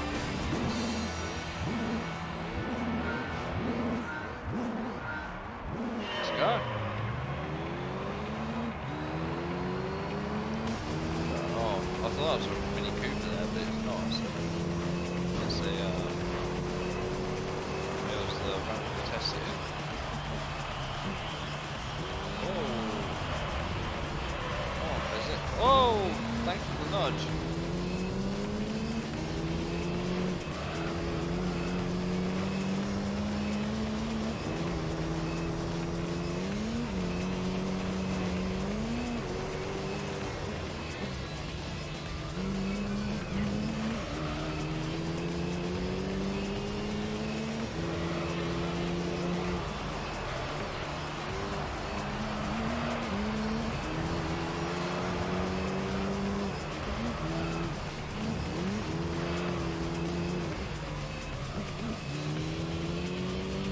So there will be a couple of cars that we will need to buy for this playthrough if we don't win them. Most notably of which will be the Yaris. Now, we win the Yaris a couple of times, but for the Yaris Cup, I don't want to use any of the special colour ones. I'm afraid, to be honest. I'd rather just by default upgrade that. But I genuinely don't remember what car they used. Pretty sure it might be the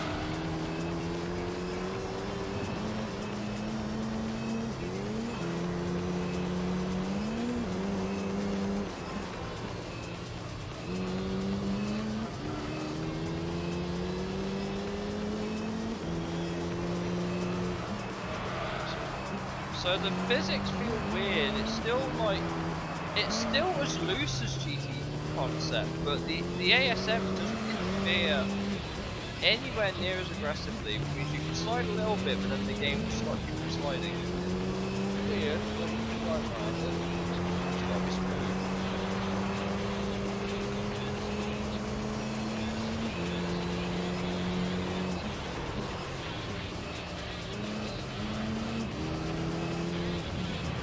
We could always go do more rally events to go on the Scudo, so we can go really our way to victory now.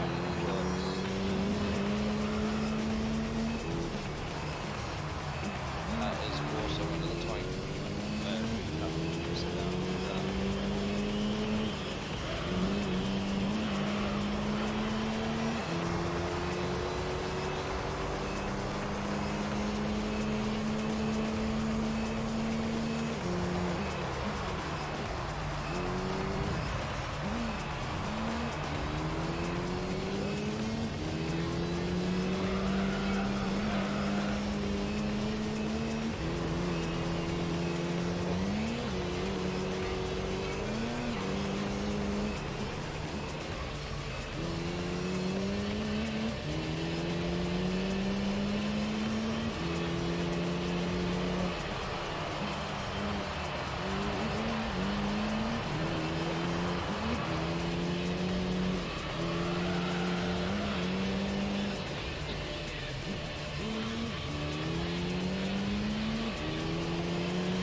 We're 21 seconds ahead of the now. The Zonda is actually that Zonda is again surprisingly a heavy vehicle for what it actually is. I'm guessing it's just practical massive rather than a wood. It's such a heavy car. I don't know if its tyres are going to go very long.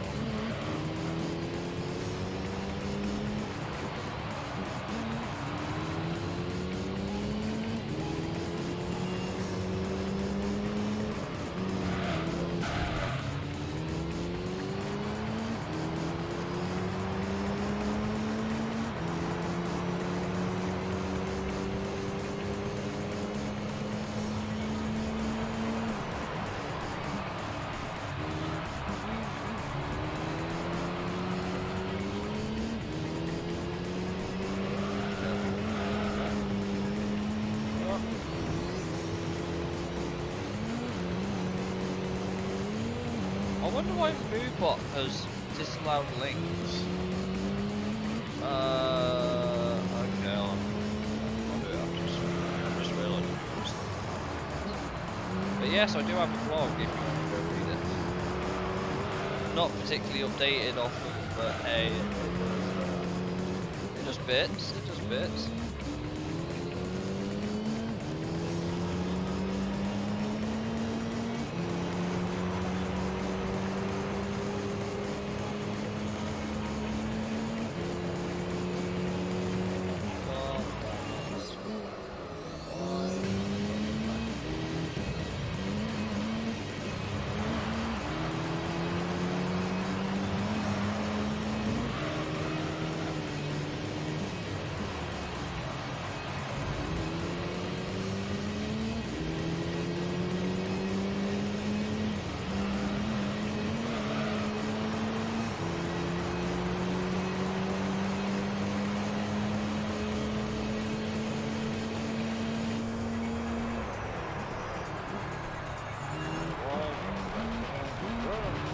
6th one. So it's not bad pace. It's not bad pace at all.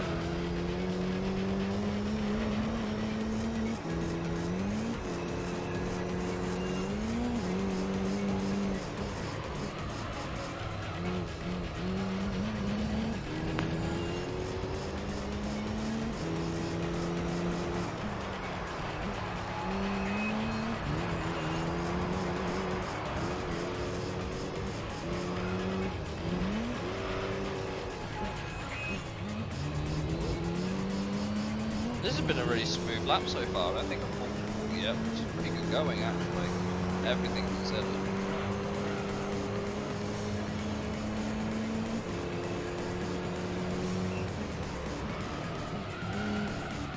Right, bring it right in.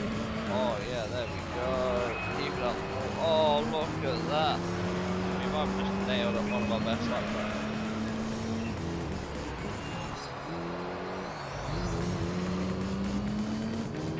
Do I have the courage to take this flat? Yes, I do.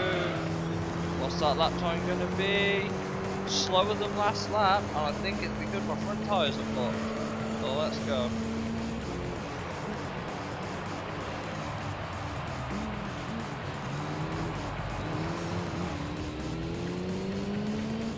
Going up to that field actually, which is interesting.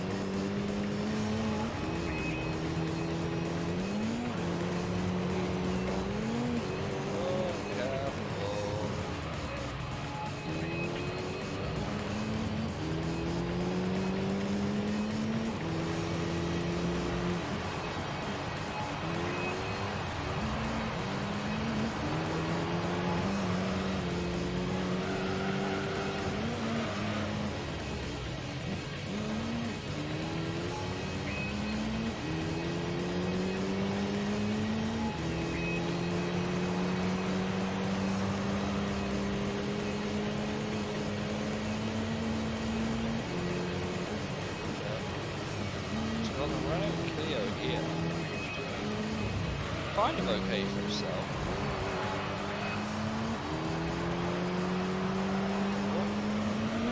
Oh, that microphone right there puts some more, but hey, it's worth it.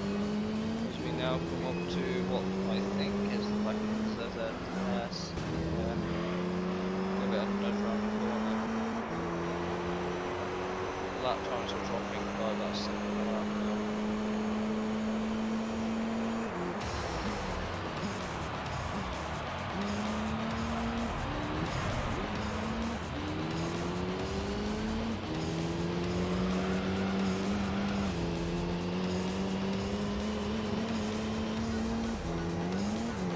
So I need also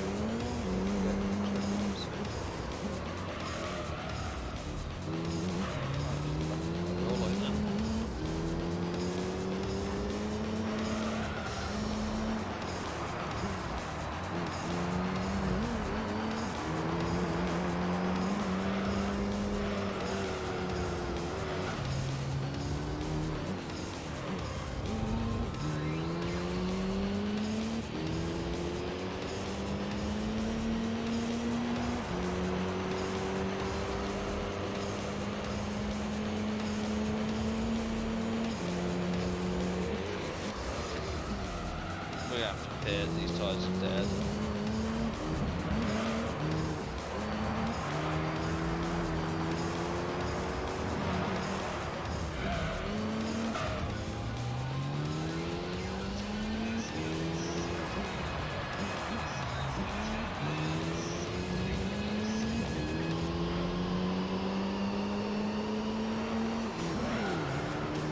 Here we go. Take a quick drink.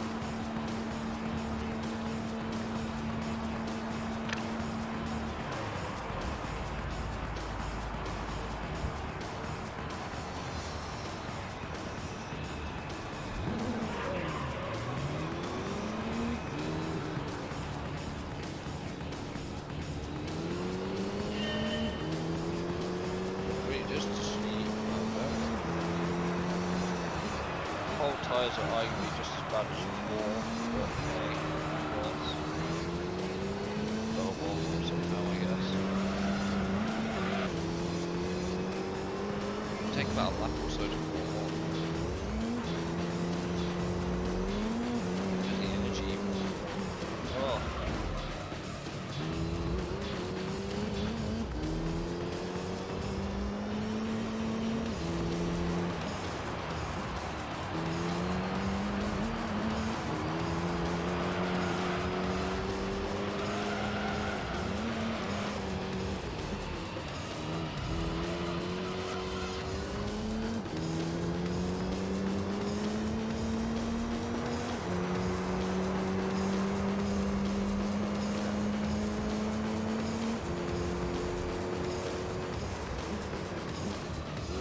Oh, that looks a lot better.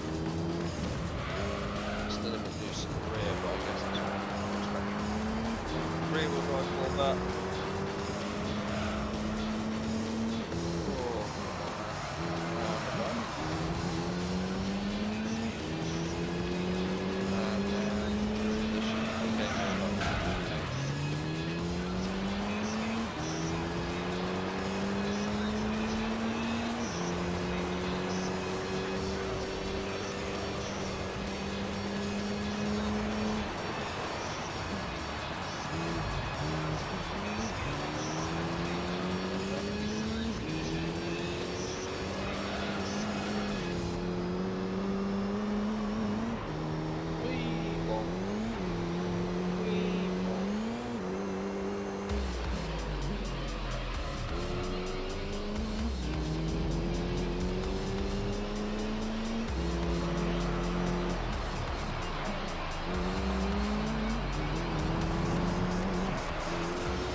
Actually, come to think of it, the NSX might be our best shot for the Type R Cup.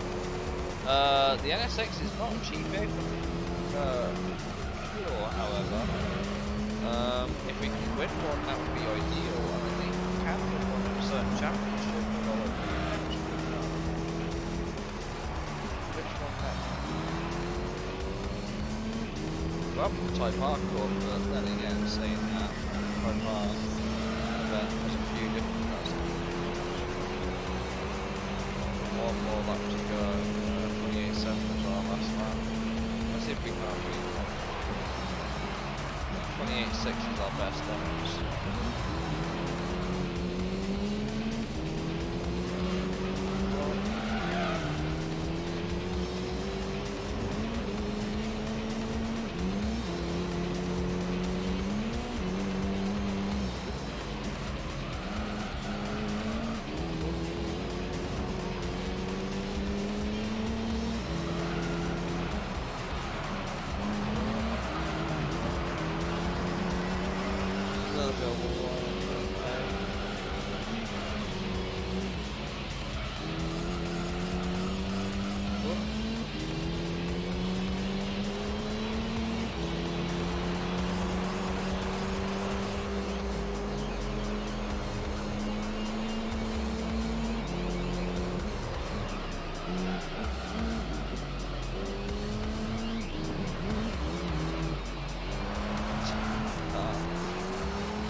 Why you do this to me?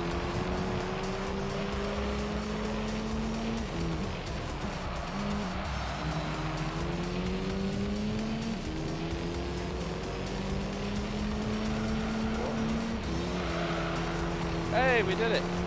We finished this race. And we set a new best lap.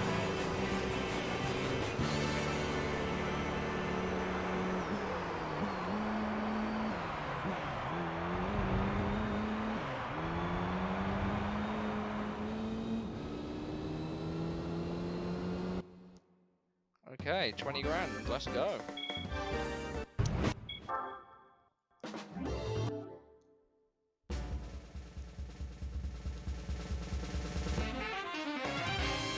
Okay, okay.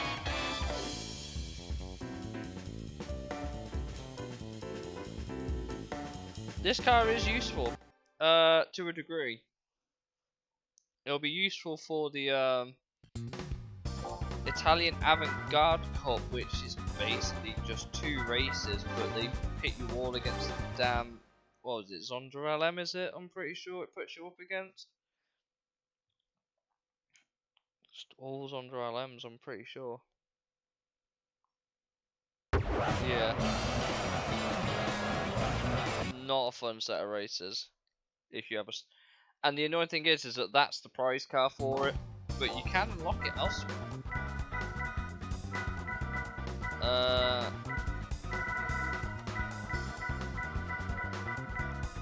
We have not completed the FR challenge here yet, so maybe it's not all doom and gloom.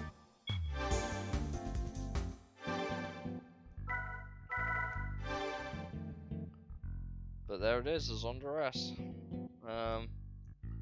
Can't imagine it doing too much for our playthrough at the minute, but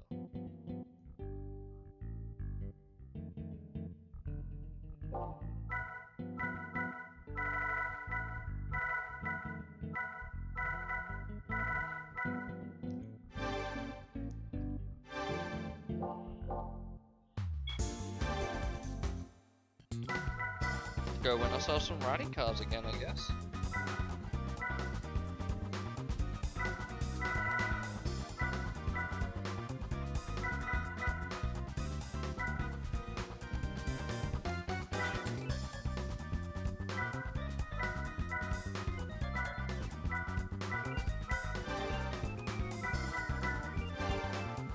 So, Tahiti Maze, the rally events. I have no idea what they're going to put us up against, but I have a feeling it might be the Evo 7, and if it is, we might be a bit fucked. Shit.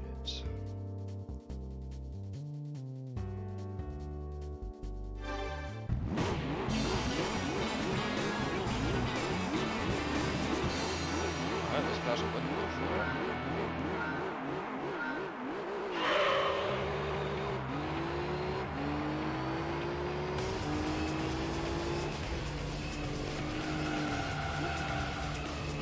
I think that Evo might have the better of us performance.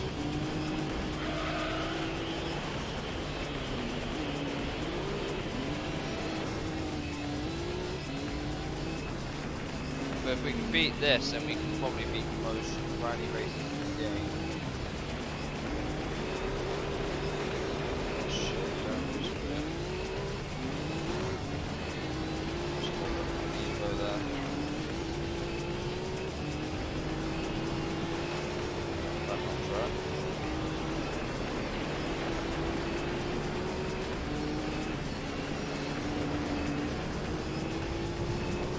Right there.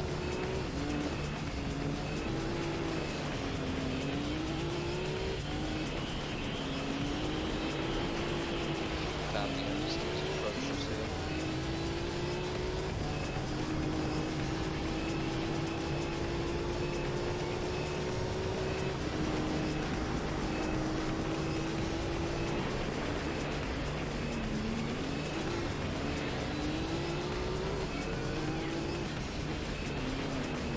Well, I want to try and buy as few cars as possible if I know we can win some.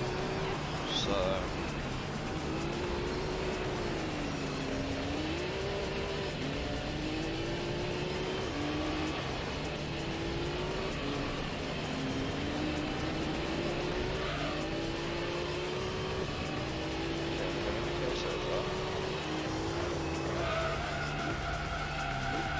Oh shit.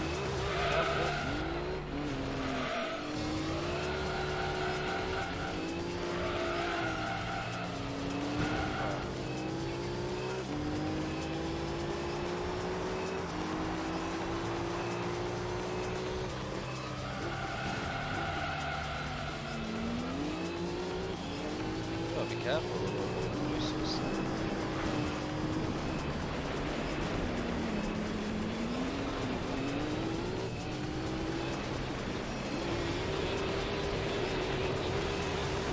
Oh, that's a mistake, isn't it?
glad we got 5 laps of this. This event is so good.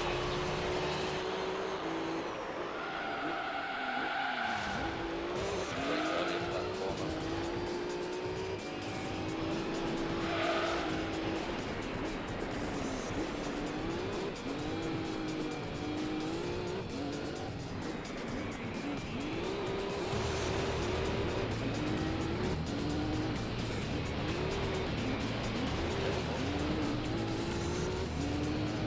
Rust.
I tried braking earlier and I made the corner.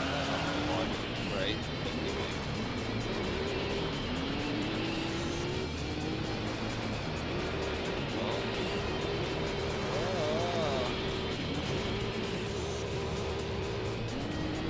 Evo 7 sucks.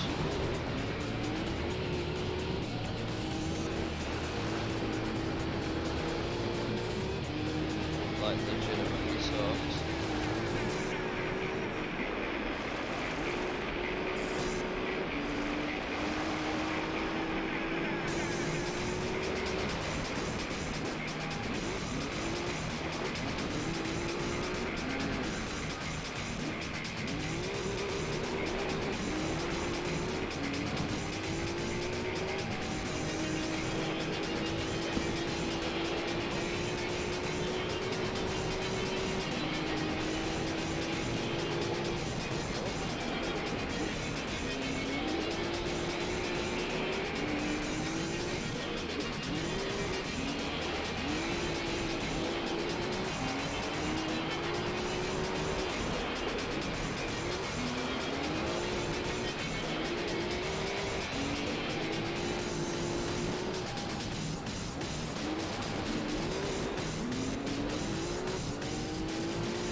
We've got one more lap of this one to go. Then we've got another 5, but they're spread out over 2 races. Yeah, this is one of the longer rallies. This is one such a long lap.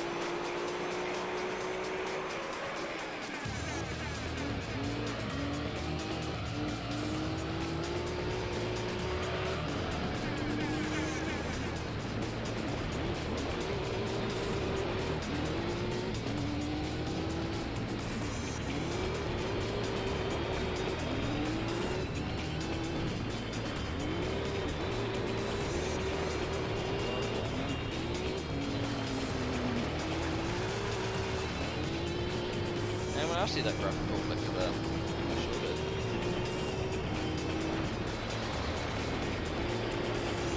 Ah, that Evo 7's still right there. Why?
done it. We did it! Woo!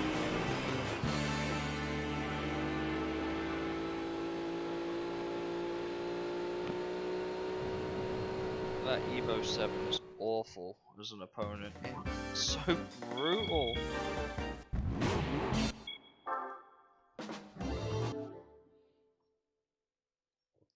Just atrocious. I guess we'll do the medium difficulty one now.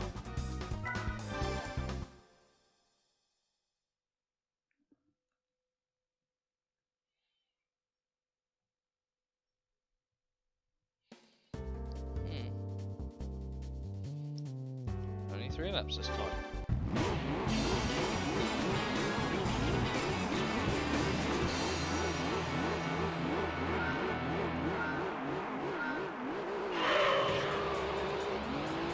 Yeah, it's not as fast in this race. Power multipliers don't quite hit the same. Maybe they're around this time.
Really should start using the gravel to get this car rotated.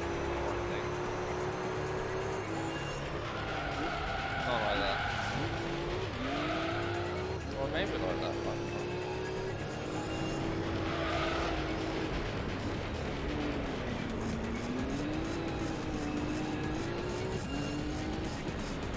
Got an inch on my shoulder.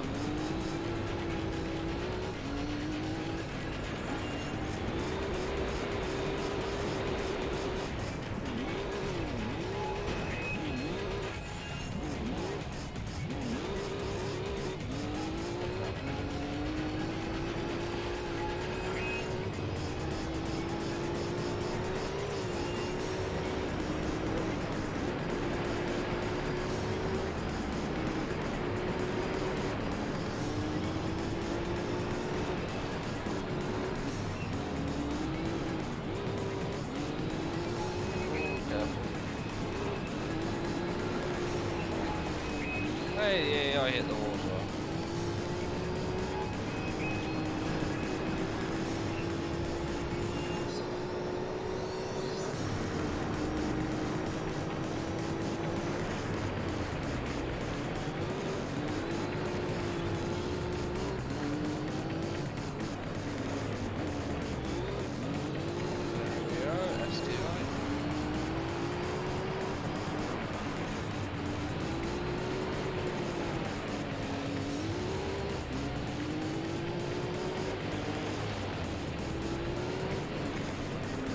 I think some of these responses are a bit bigger. I'm pretty sure it's not.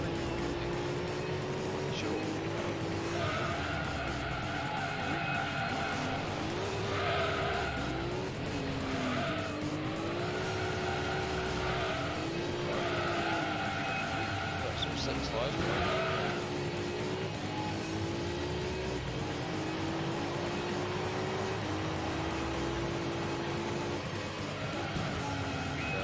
Oh, look at that, right down the inside. That's dope. Put that on the switch, really. Oh, yeah.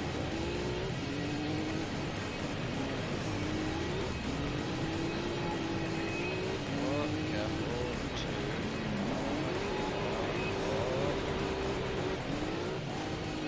That bridge is so hard to stop spinning.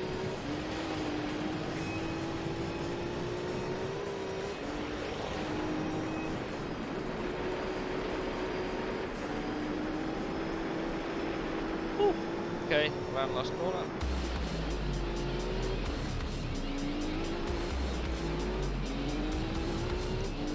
Okay, good.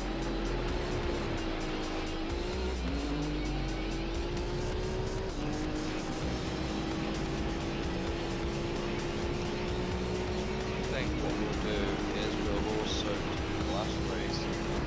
Stream that.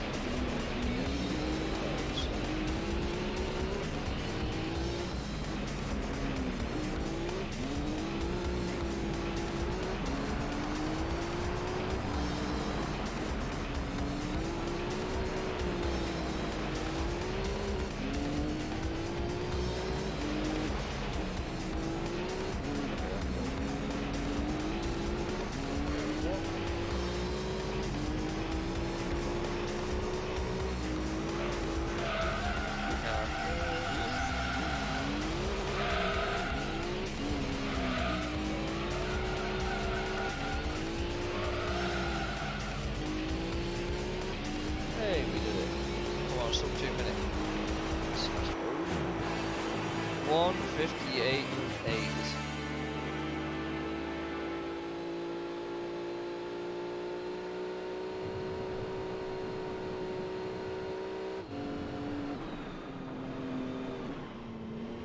Whew.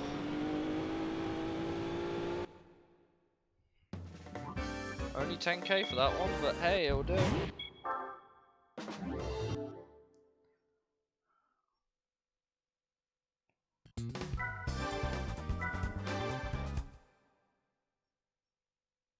Only a 2-lap showdown now, actually.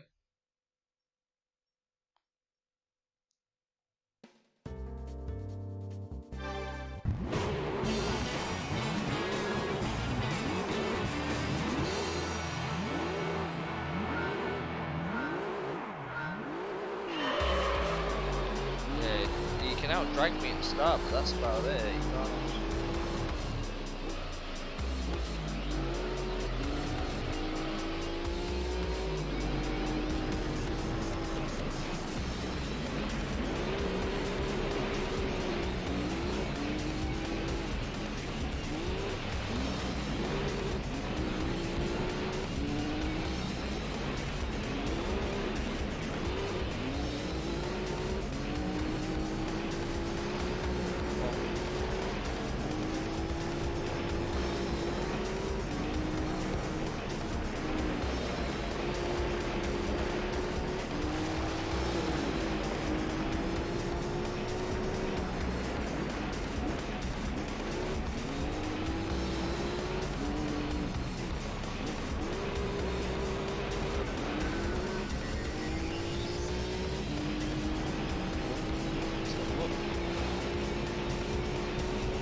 As long as I can beat that Evo, no matter how easy or hard this racing can be, seems to be right good.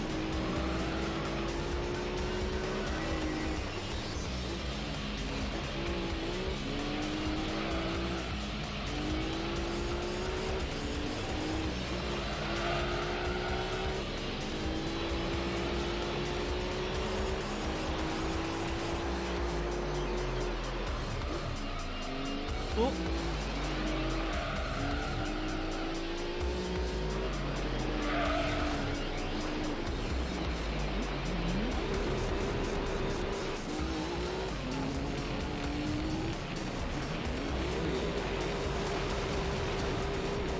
I'll stop losing the road, this damn car.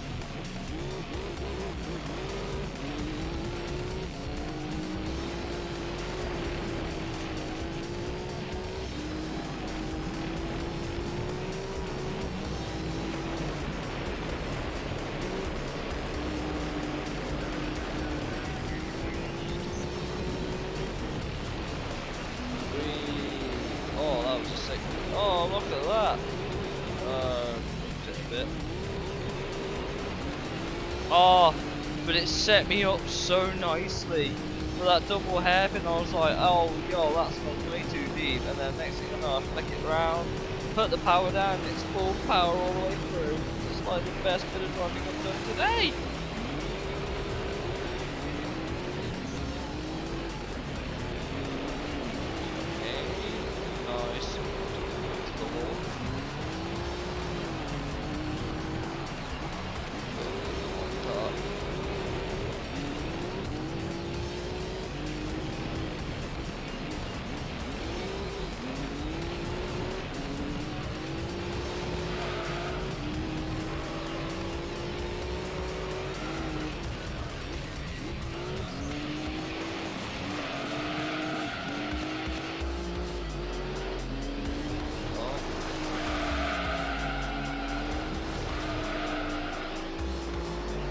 Yay! 157. That's that. I think that might be a better. No, I don't think it's the best done here, but I think we had to beat a 155, was it, in one of the license tests? I think it was.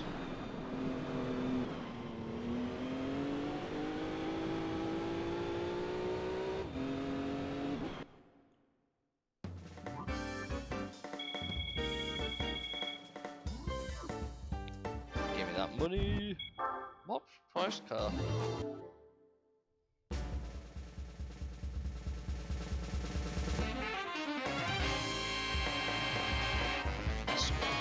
Okay.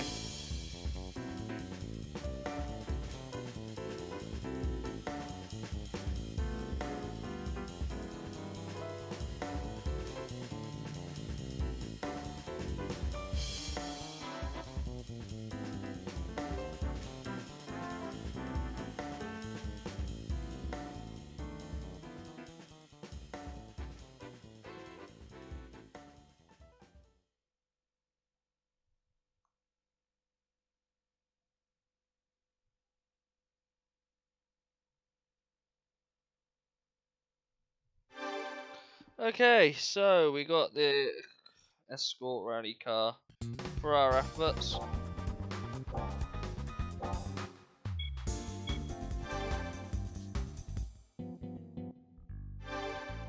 Have we already got the escort though? I think you can buy the escort. Pretty sure. I could well be wrong though.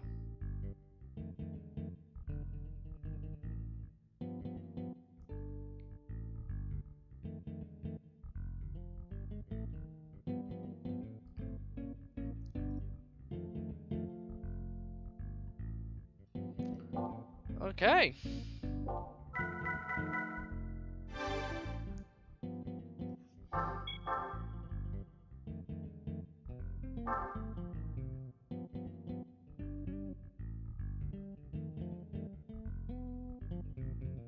Oh.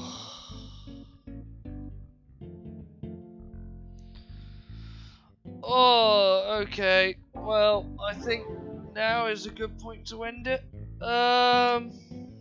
What a run that's been, eh? Still completely undefeated. Look, we are 27% of the way through this. It's been 9 plus. That's a lot. We have acquired 28 cars. The garage can hold up to 200 cars if I remember right. So how many have we got? We've got 1, 2, 3, 4, 5, 6, 7, 8, 9, 10, 11, 12, 13, 14, 15, 16, 17, 18, 19, 20, 21, 22, 23, 24, 25, 26, 27, Which only... Okay, so we have 31 cars. 28 of them are prize cars, which means at some point we've only bought 3 cars for this playthrough. And I guarantee you, I've probably sold them. This was one of the ones we bought. This was very clearly one of the ones we bought. So we could get this. I think I won that. Wait, so what's the horsepower? 321. Shall we go check it in the dealership?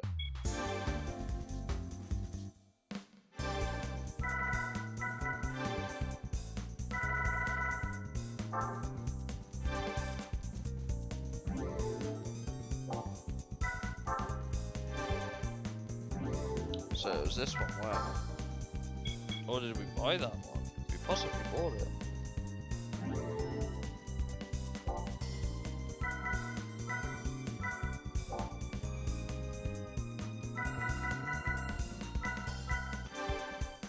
So we have 10 million credits. We could go and buy a race car if we needed to, but to be fair, it's not like much of the race cars we can buy are actually all that much better than cars we already have.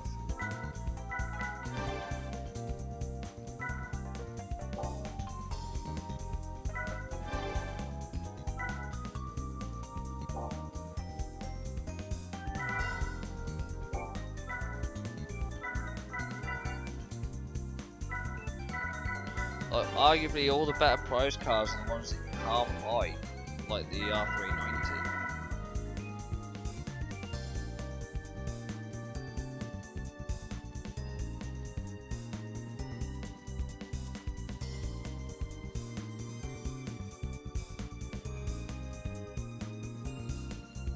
We could buy the Penzo or Nismo if we needed a JGTC car for our playthrough, but I don't think we need that considering the Corvette is probably good enough. As for Honda, we have the NSX that again we could buy if we need it, but I need is the NSX Type R for the Honda NSX Championship, the Type R Championship, where the NSX will play a key part in how we complete that. Tommy Kyra, the ZZ2 is actually a really good car. Like, as much as I hate to admit it, I hate to admit that it's a really good car for what it is. It'll put you mostly against race cars, which is testament to how good it is, but it's also not amazing.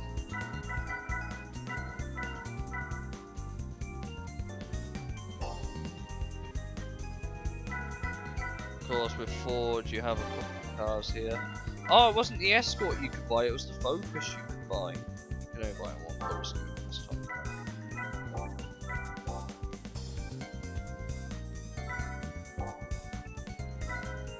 France don't really offer much in terms of race cars either. The Clio Sport is maybe one you may need to buy for one of the Clio Cups, I'm pretty sure it is. But the prize car is also the Clio Cup. Yeah, so...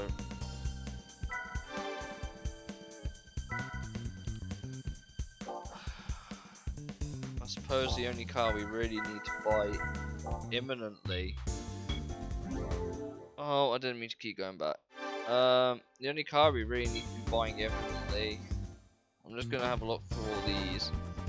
Because like I said, I don't really want to use the prize card if I can help it. We haven't even put each in the beginner league, so...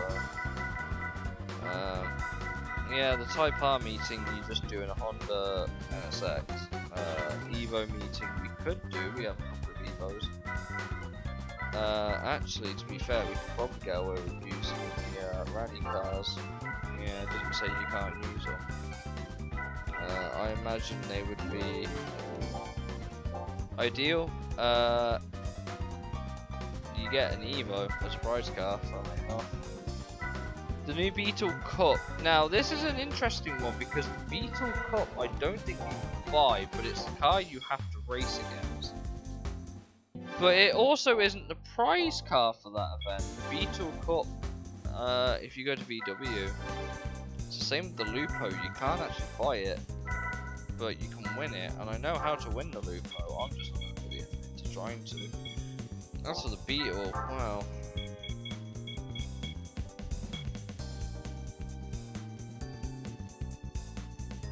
Do I even have it on? Do I have it on my other save?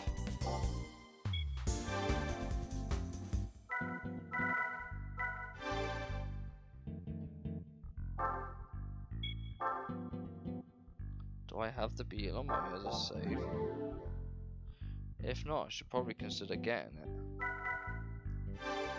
Got a day off tomorrow, so I might spend time doing that.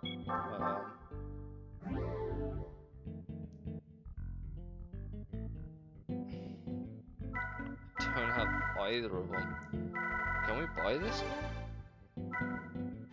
You can buy the Polyphony 001, but I don't know how much it is. This would be the ideal car for the playthrough, the Polyphony. We could buy it off the other save, but I have no idea how much it is. I know I've got the money. I know 100% I have the money for that car. I just don't know how much it is.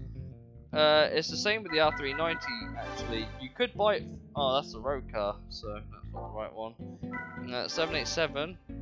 Again, you can buy it. It's not free. Every car has a price tag. Like, this isn't free either. But again, I could buy it. But I have no idea how much those cars are going for. The XJ220 is a price car for 1.5 that you can buy. The Raybrigg NSX is also a nice little NSX you could buy if you don't want to win it legitimately through the Honda CRX we already have. That's the Shigeno version. The Calibra touring car would be nice, but that's the Opel one. So you got the Astra as well, and the Speedster actually. This is on a Spanish save, which is why I have the Opels there. But why if I go to my it's why if I go to my car dealership. Yeah, it's by far and away the best car in the game, and the funny thing is you get one for 100% completion of the game, but you need it anyway, which is kind of upsetting. As far as the oh yeah, I was talking about how I didn't have Opel, but I can go buy a Vauxhall. So I can buy the Vauxhall, I can unlock the Vauxhalls in this playthrough, but because my other save is Spanish, I have the Opels in there, which I could buy. Now, I could go through the hassle of not unlocking the Polyphony 001, and I could just buy it. Like, I legitimately could go buy it, but I have no idea how much this car actually costs to buy. I could find out. This car's never been driven. It would be incredibly useful for the yeah.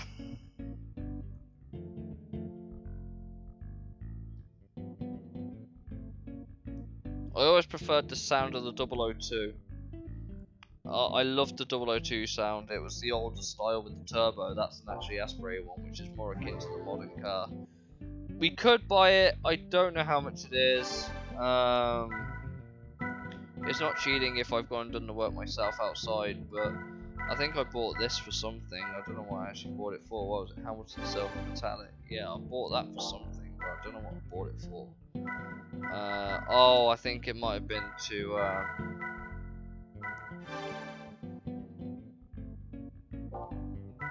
think the Clio we also bought, I'm pretty sure.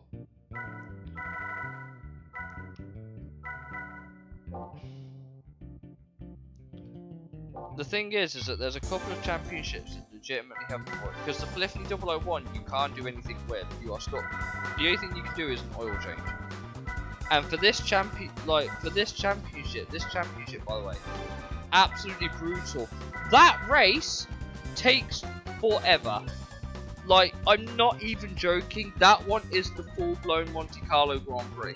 It's 78 laps of Côte d'Azur. This championship takes forever. And the route at test course is very, very, very easy to lose if you're not careful.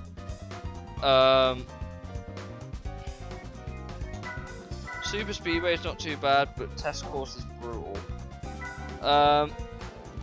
The Polyphony the Polyphony Digital Cup is actually only for stock cars, but you can't race non-tuned cars, so it automatically bans race cars, which is an interesting proposition because it opens up the opportunity for a few cars that you could enter with that, but they can't be tuned. Now, my initial thought was to maybe go for the 22B, but at the same time, do I need it? The only car that's actually worth getting, I think, out of that other save right this very moment is the Polyphony. And I could drive that for like the majority of the races. It would speed everything up as well. It's a really, really quick car. I just don't know.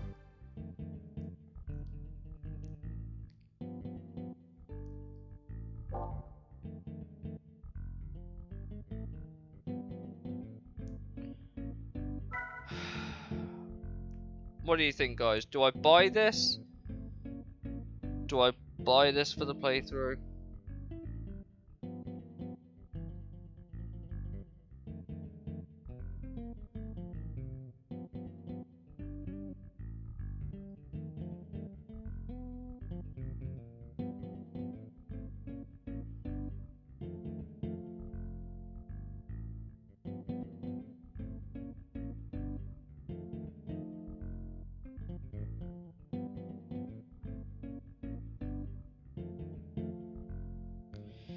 That is true.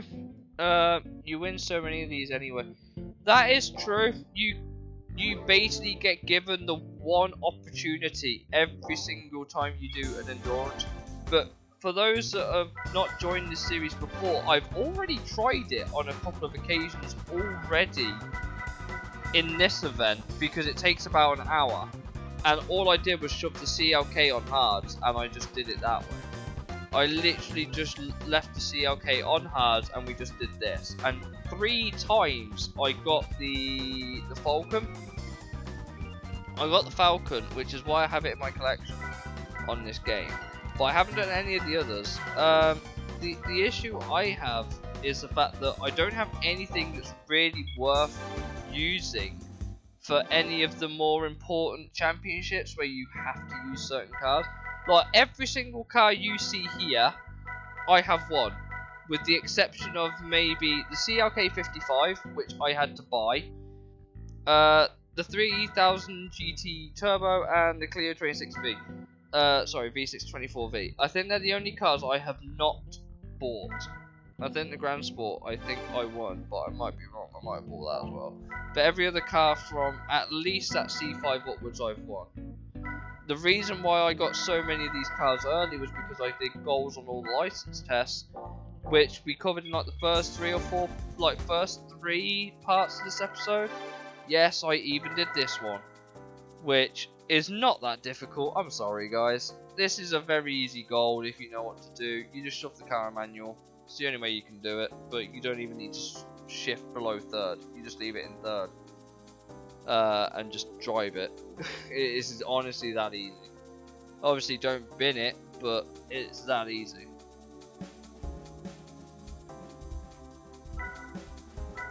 I think the hardest one legitimately was probably the Viper. I think that was the hardest one legitimately. It's the 116.8 that you have to do, and I think I only did it by like a couple of hundredths. So it's the only reason I have all those cars so early on, but I have done everything here. It's how I got so many good prize cars early on. But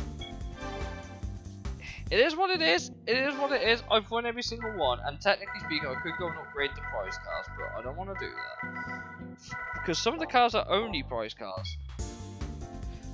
Thank you. I appreciate your kind comment. Yeah. Like I said, I didn't find it that difficult, but I can imagine why some people could. But that's because I'm so used to going for goals in Gran Turismo games. I've kind of figured out the exploits that you need to do it on. Like the ones with curbs, you just abuse the curb as much as you can. I know, well, that sounds obvious, like, well, duh, cut the track if you can. Not quite. If you drive on the curb, it pivots the car more in this game. Makes the rear more prone to being thrown out, but you can turn the car on the corner more, like instead of feeling like you're gonna understeer wide, it keeps keeps it on the curb, which is critical for like the circle tests, like the 60 and 100 meter circles. You have to keep it on that curb so you can keep a higher kilometer speed, so you can keep going around. It's technique. It's all technique, but I think what we're gonna do, since the chat seems to have livened up a bit, I might go for another one. We're going to get the lightweight cup car out the race, you know what I mean. So we're gonna go and buy ourselves a Daihatsu 4, or the Mira, depending on where you're from. And we're gonna go upgrade this thing, because we're gonna need to, because there's a couple of events for it. First thing we're going to do is we're going to take some weight out of it, because it's got basically no power anyway. I don't want to over upgrade this car if I can help it, but we're going to put a racing chip in because it does something. I know doing an oil change also gives it extra horsepower, we'll do that as well. But upgrading this car is like stupid. It's so stupid. But you have to, otherwise you just can't compete. The AI is just too quick. Especially with their 1.5 times power multiplier, which is just a load of bull. Easiest way to get like, yeah, shove a stage 2 turbo on it, but you know, if the car's not designed for that, a stage 1 should be just fine. And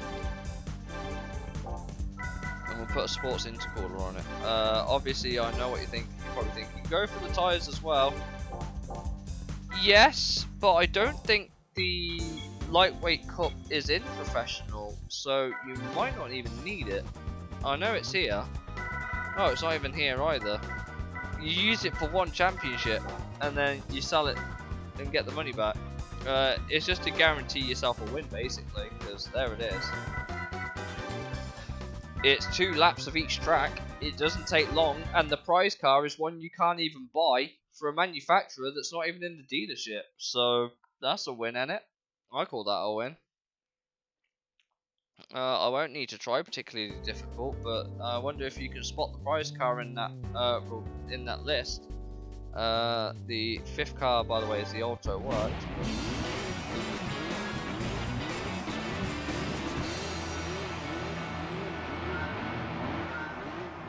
I forgot to give it an oil change, but hey, I don't think we'll need it.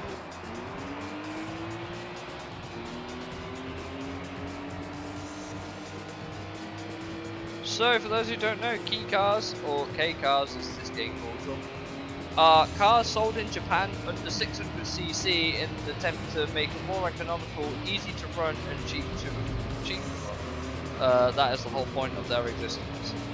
So that's why they are so popular over there. But hey, they've become. I actually used to live near not necessarily Auto Works, but I used to live next to someone who owns a Suzuki Alto GL, which was really interesting. It had plastic front bumpers, it was black, and it was red. Like the body was red, and I think it had taken a ding at some point. There was a massive dent in it somewhere. But I'm glad I'm kind of upgrading this car for this channel. The Mini Cooper isn't. That is true, but it's also the only prize car for this event, funnily enough, and. That being said, the Mini Cooper is nowhere near as small as it is now.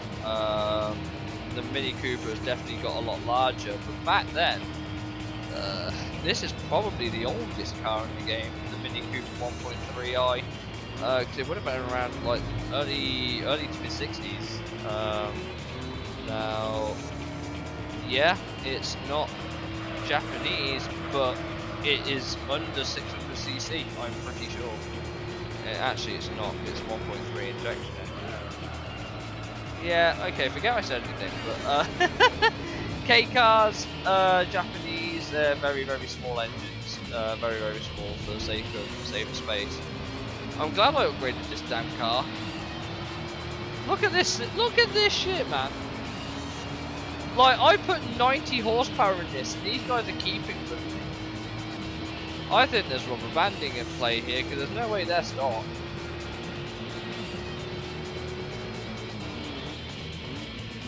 By the way, if you haven't already, Dominic, why don't you drop a cheeky follow? I'm going live on Wednesdays, Tuesdays, Thursdays, and Sundays, with today being Sunday where I am at the minute.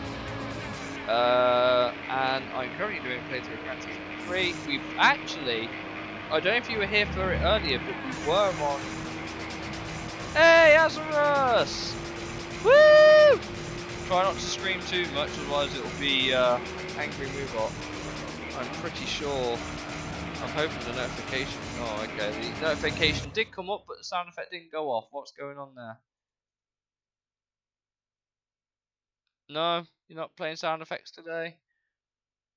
Where is it? I know the alert box is right there. What are you doing? Oh, great. But thank you for the raid.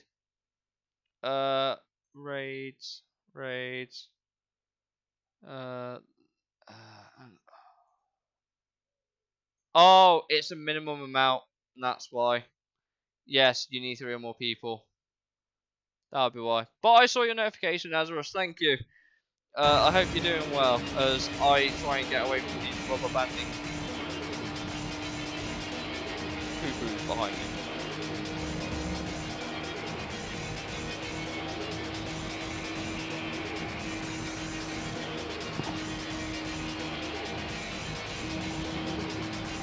But I promise I do have alerts for your stream. But yeah, I think actually the reason why it's called the lightweight K car club is because the Mini is under a certain weight and under a certain set of dimensions, which I think is like, if I remember right, Gran Turismo 4 asked it to be less than 1,600 meters in length and less than a meter wide, which gives you an idea on how small these cars are.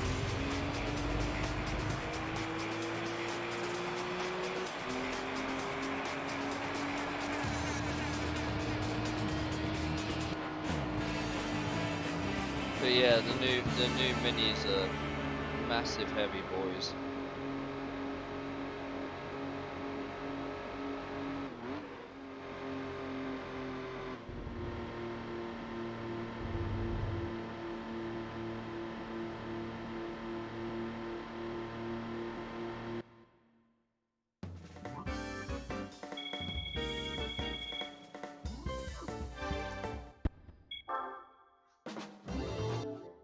So that's one race down. We've got 2 more to go. One's at Trial Mountain, one's at Super Speedway. Super Speedway should be a 3 or 4 lap race, I think, if I remember correctly, off the top of my head.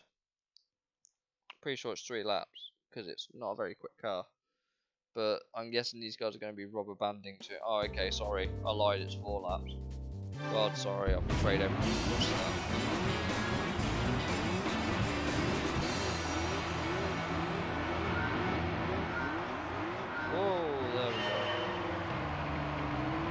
Because look, I'm leaving these guys for dead in a straight line, and then they keep walking past that.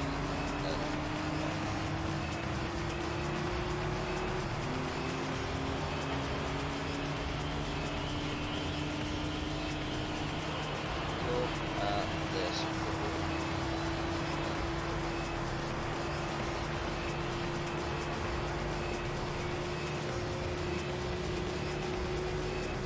By the way, fun fact about the Mini, so this is the only event you can win the Mini Cooper in, but you can get 10 different colours for it, which means that if you want to get every colour variation of this Mini, you need a minimum of 10 different save files that have not done this race to transfer it over to a save that has them. I just thought I'd point that out because it's not a championship series, so you can't read on the prize stars. There's a fun fact for you that I bet you didn't know.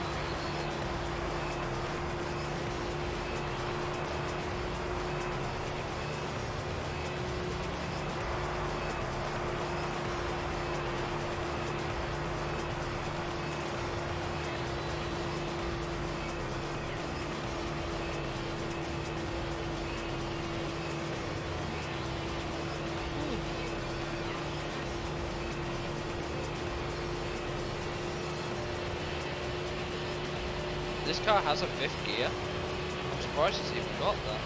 The AI don't seem to be keeping with me as well this time. which is ironic. Maybe I was just misreading the stables.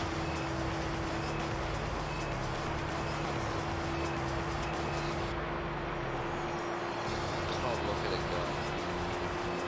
Do I miss about the Gran Turismo 2 version of this track that massive overhang that was in the second corner? I miss that massive overhang. It was really, really cool. And to be fair, it was meant to come over to Gran Turismo 3, but it never did, which is upsetting for 3. I wish they had both variants of it and try and fix it all. There's only a little bit of extra model, but I think Gran Turismo was dual layer game, and I'm guessing it just ran out of space. But yeah, there used to be a massive overhang over here, and it was really cool. They replaced it on quite a lot ago on the side with some billboards. 2D trees with a measure, so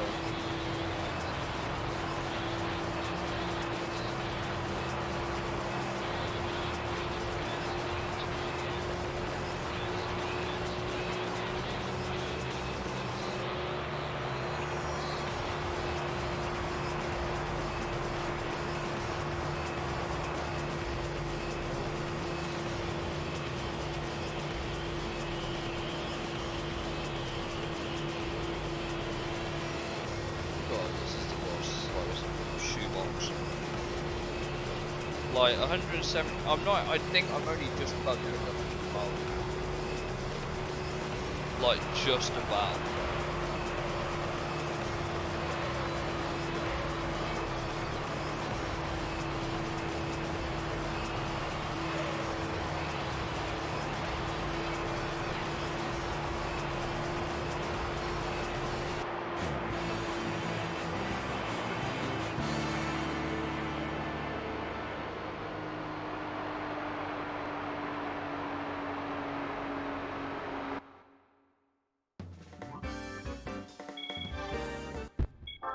Right, we got one more race to do and then we've won the Mini Cooper, which isn't going to be worth much.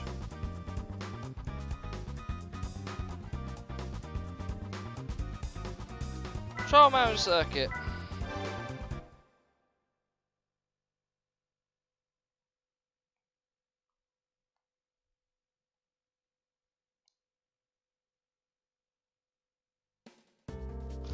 All auto works. Yeah, there's only one Mini Cooper. Right, I'm not gonna lie, I really need the toilet, so I'm gonna quickly go toilet and then we'll get this race started. So give me 2 seconds, please.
You guys missed me?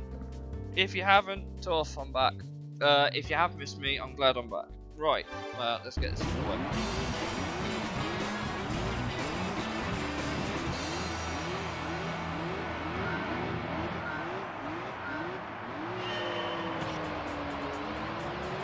Whew.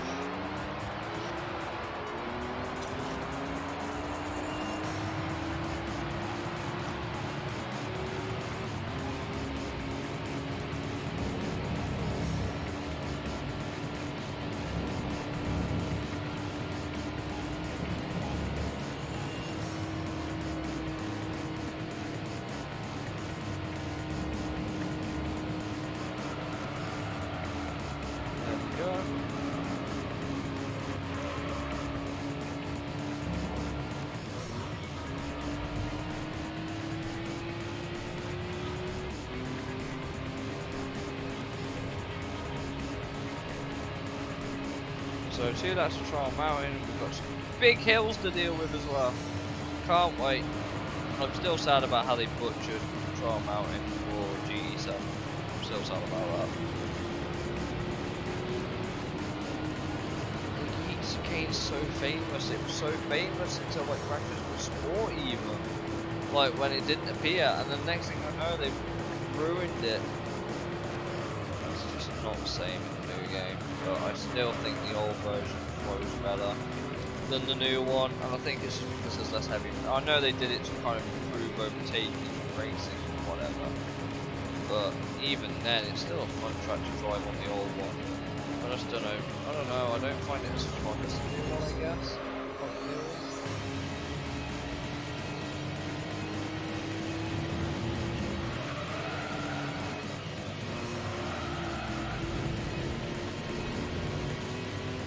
So, fun fact about that corner, in the pre-release version of Gran Turismo 3, that used to be all trees.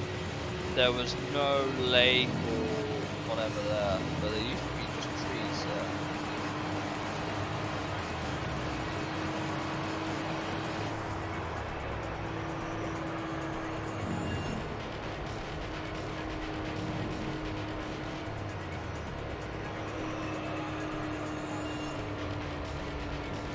Still the world's slowest shoebox.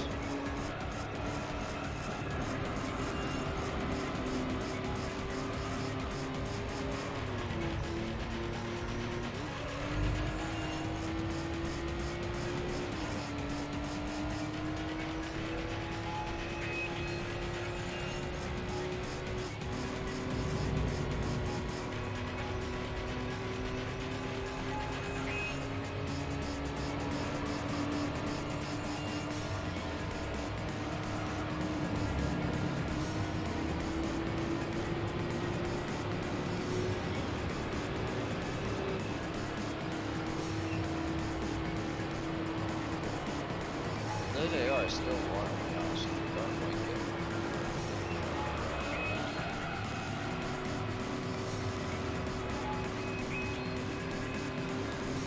They go away. You go away. Please. I don't like how honest they keep it. Ooh, look at that. Oh, that was so good. That was beautiful.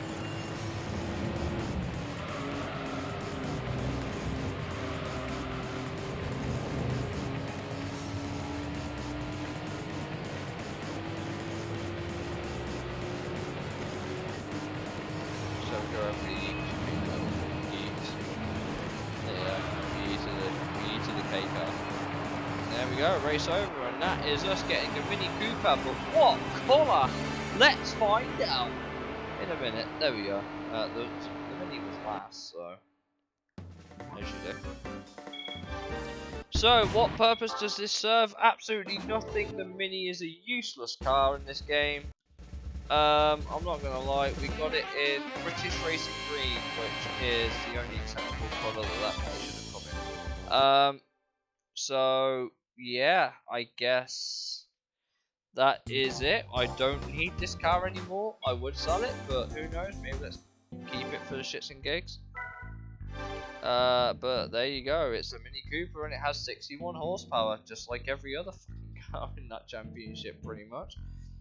And if we give it an oil change, it will go to the giddy heights of 63. Wow, so quick. I know, it's great. Shall we change our oil in this for the shits and gigs? Let's see what comes out.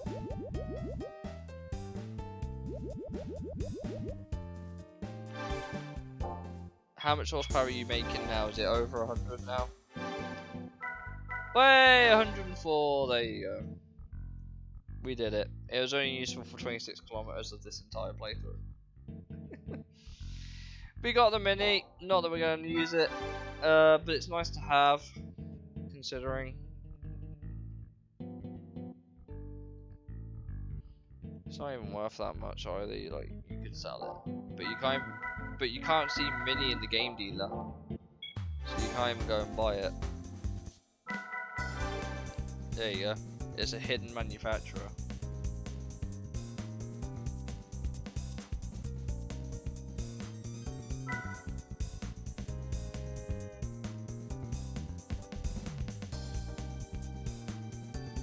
Interestingly, how Lister only had one car in the game. It was actually a racing mod in Gran Turismo 2, and they just brought it to this game.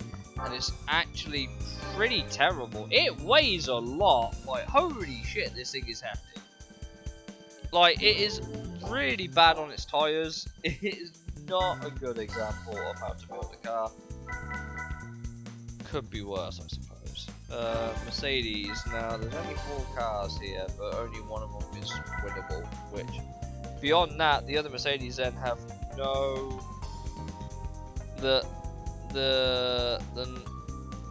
Once you beat that championship to win this car, the rest of the modes are useless. You just use the CLK for the old one.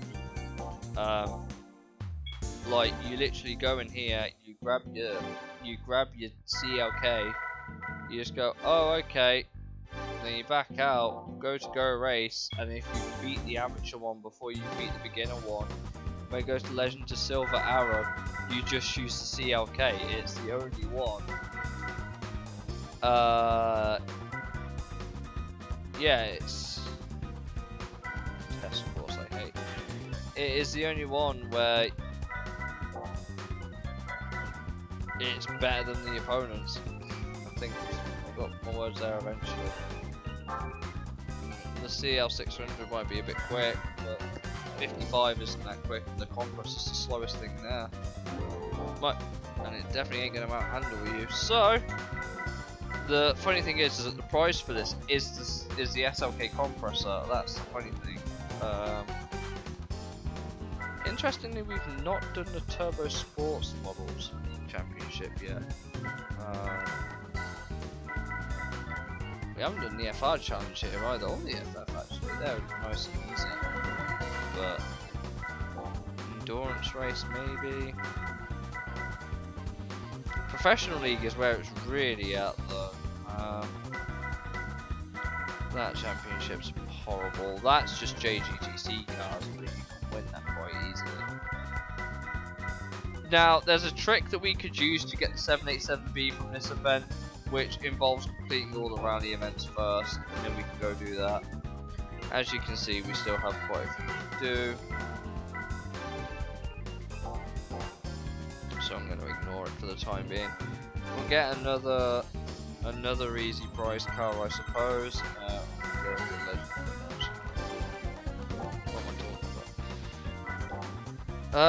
The Lupo Cup cars. If I want to go grab it in here. Actually, the American Championship you can have the Camaro LM, the Japanese car championship you've got, the European you've got. This is probably the best car for the championship as well, despite everything. But you can win the Lupo from here. I'm gonna have to try and remember the prize list because I don't remember all of it.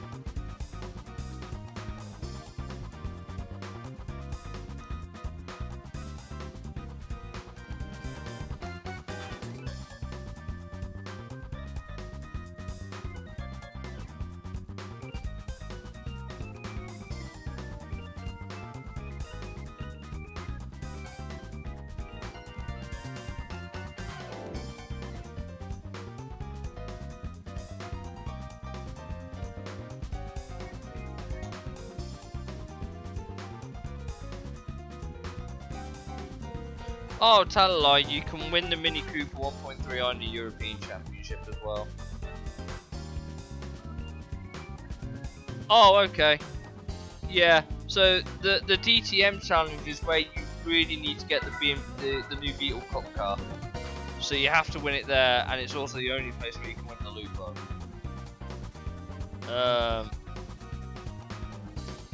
Yeah, sure, I guess we'll do this.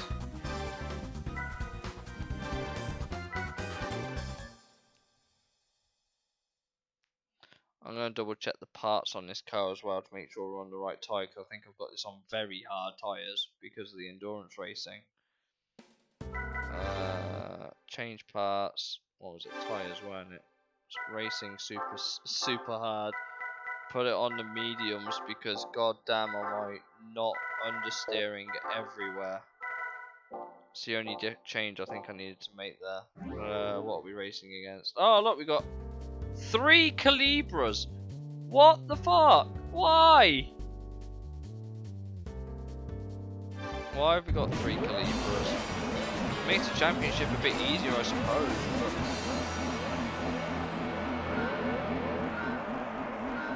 all of them are going to be boxing moves, aren't they? Because UK, but if any of them are on Opel, I'll be really impressed.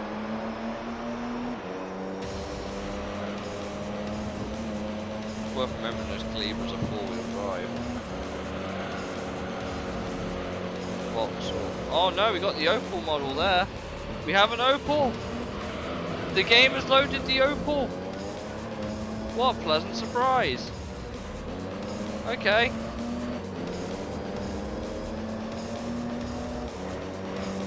That's a nice, interesting surprise there, as the other Vauxhall crashes into the wall. Of course it did. Interesting how it spawned the Opel model into this race though, considering we're on the UK language, but hey ho. What do I know?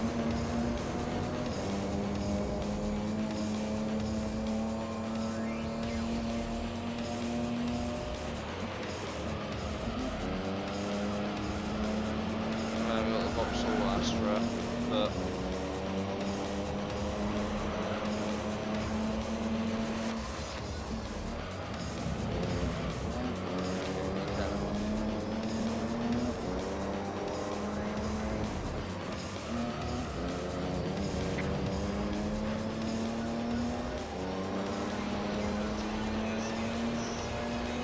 we might have to do this championship a couple of times to get a decent car, but if I went the Lupo, I'm not going to be angry at all. I can't be mad if I win the Lupo. It's my dream first car.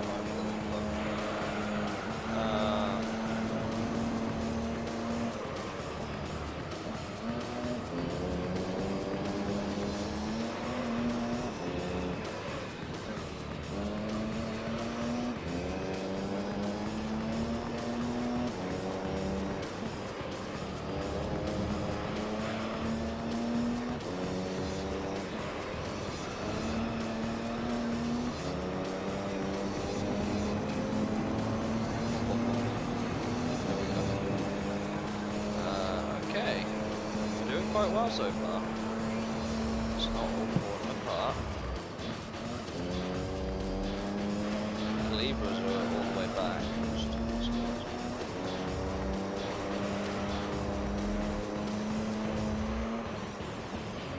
So yes, you can get some solid price cars from here, but the Calibra is not one you can get that in a different championship, which is upsetting because the Calibra is arguably the funnest car. It's like revs to like 12,000 up. Like what the fuck? Are you a motorcycle or something? Okay.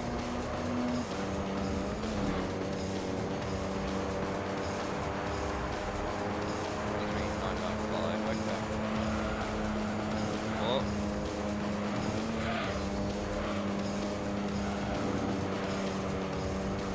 Obviously, I'd like the Beetle Cup car just like the Beetle RSI, but I'll take the Lupo. The Astra would be nice, but it just means I've got to do it again.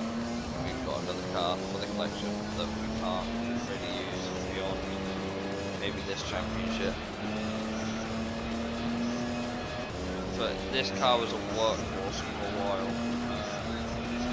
So, yeah, it's actually not a terrible car to get early on. The only issue is that you can see how five you can do it, which is like 200 grand. And then you've got a solid little workhorse for a little while with this car, so you can eventually go on to win some better cars, but like I said, they are few and far between.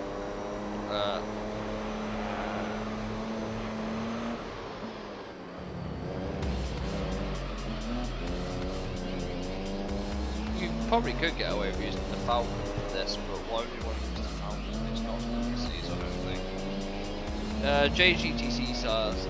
Oh, good comparison, or good comparative if you win one somehow. But I actually recommend you guys do the Super Speedway Endurance as soon as you can, just because of the prize cards it gives you. Not only are they useful, but you can sell them for a pretty penny too. It's a great way to get some good cards early.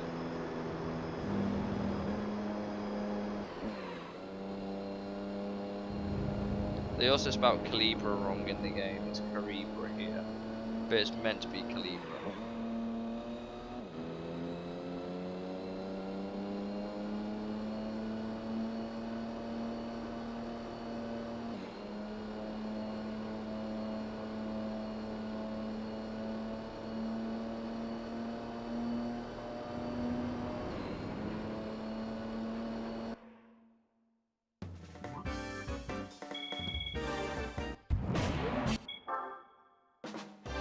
Right, there we go. Race 1 done. Race 2 should take us to, is it Midfield Raceway? Yeah, here we go.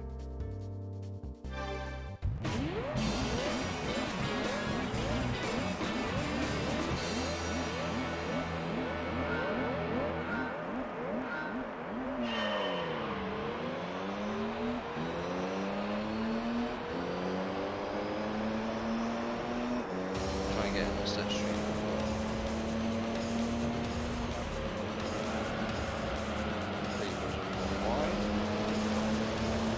Go on, Opal. It's the only time I think in the game as well you'll actually see the Opal models spawn in the UK version of the game if they ever have too many. For some reason, if you sport it has like maybe 2 of each car, maybe. And Opal's just set to fire around the side. God damn, are you okay then, mate?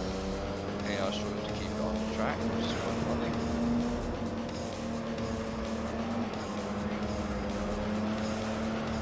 Just use you a little bit to go around the corner.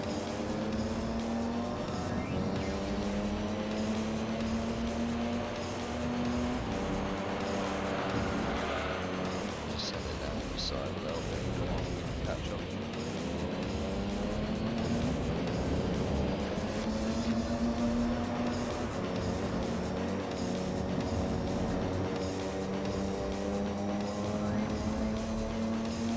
Use that slipstream.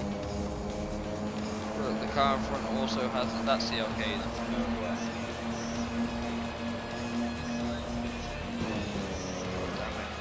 I'm sorry, CLK. I need you to move.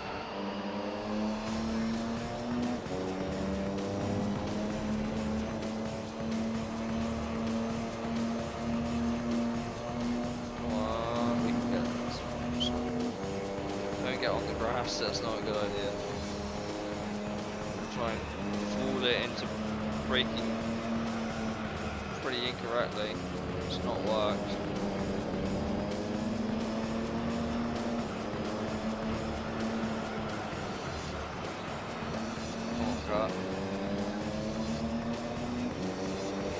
We should be able to use the slipstream to get past them on the next straight. So I'm hoping. Or maybe not, maybe we'll just send it down the inside and you can deal with it.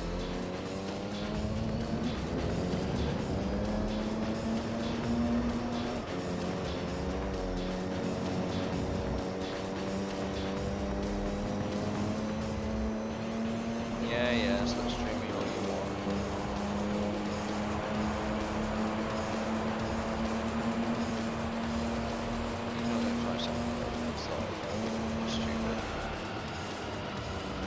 Oh, okay, maybe he has tried sending it on the inside. What the fuck, car? You're okay.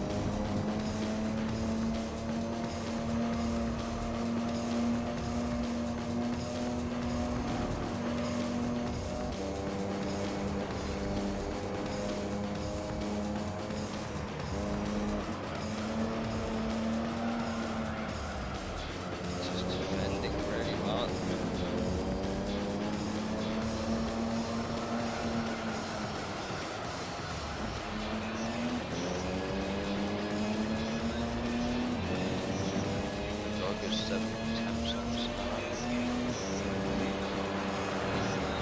I guess this car's better on the brakes, but that car's better out the bends, I guess.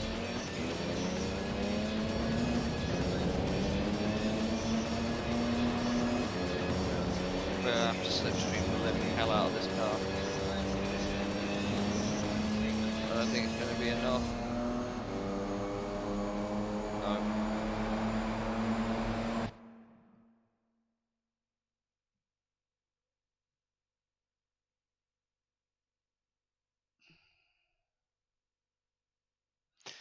No. The sad thing is that I don't think I've actually saved my progress since I've booted this up.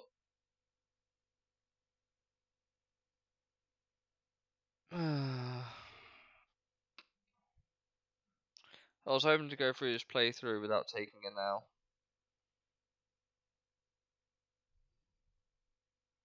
Oh well.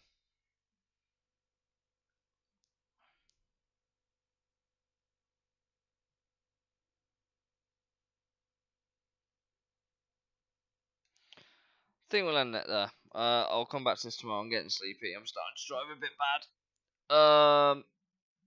But yeah, it's been good fun, guys. Thank you for joining. Next bit will be up on YouTube eventually. I am sure I'll get there eventually. And with a little bit of luck. Oh yeah, I need to finish uploading these. Is there any other? I actually don't have that many private videos right now. Okay. Yeah, I'll get this uploaded. You guys can watch it back. Hopefully, I'll see you all for the next one. Um, next one, hopefully Monday, if not Tuesday. But we'll see. We'll see. So I'll catch you all for the next one, guys. Cheers for joining. Appreciate it. Have a good one, guys. Bye.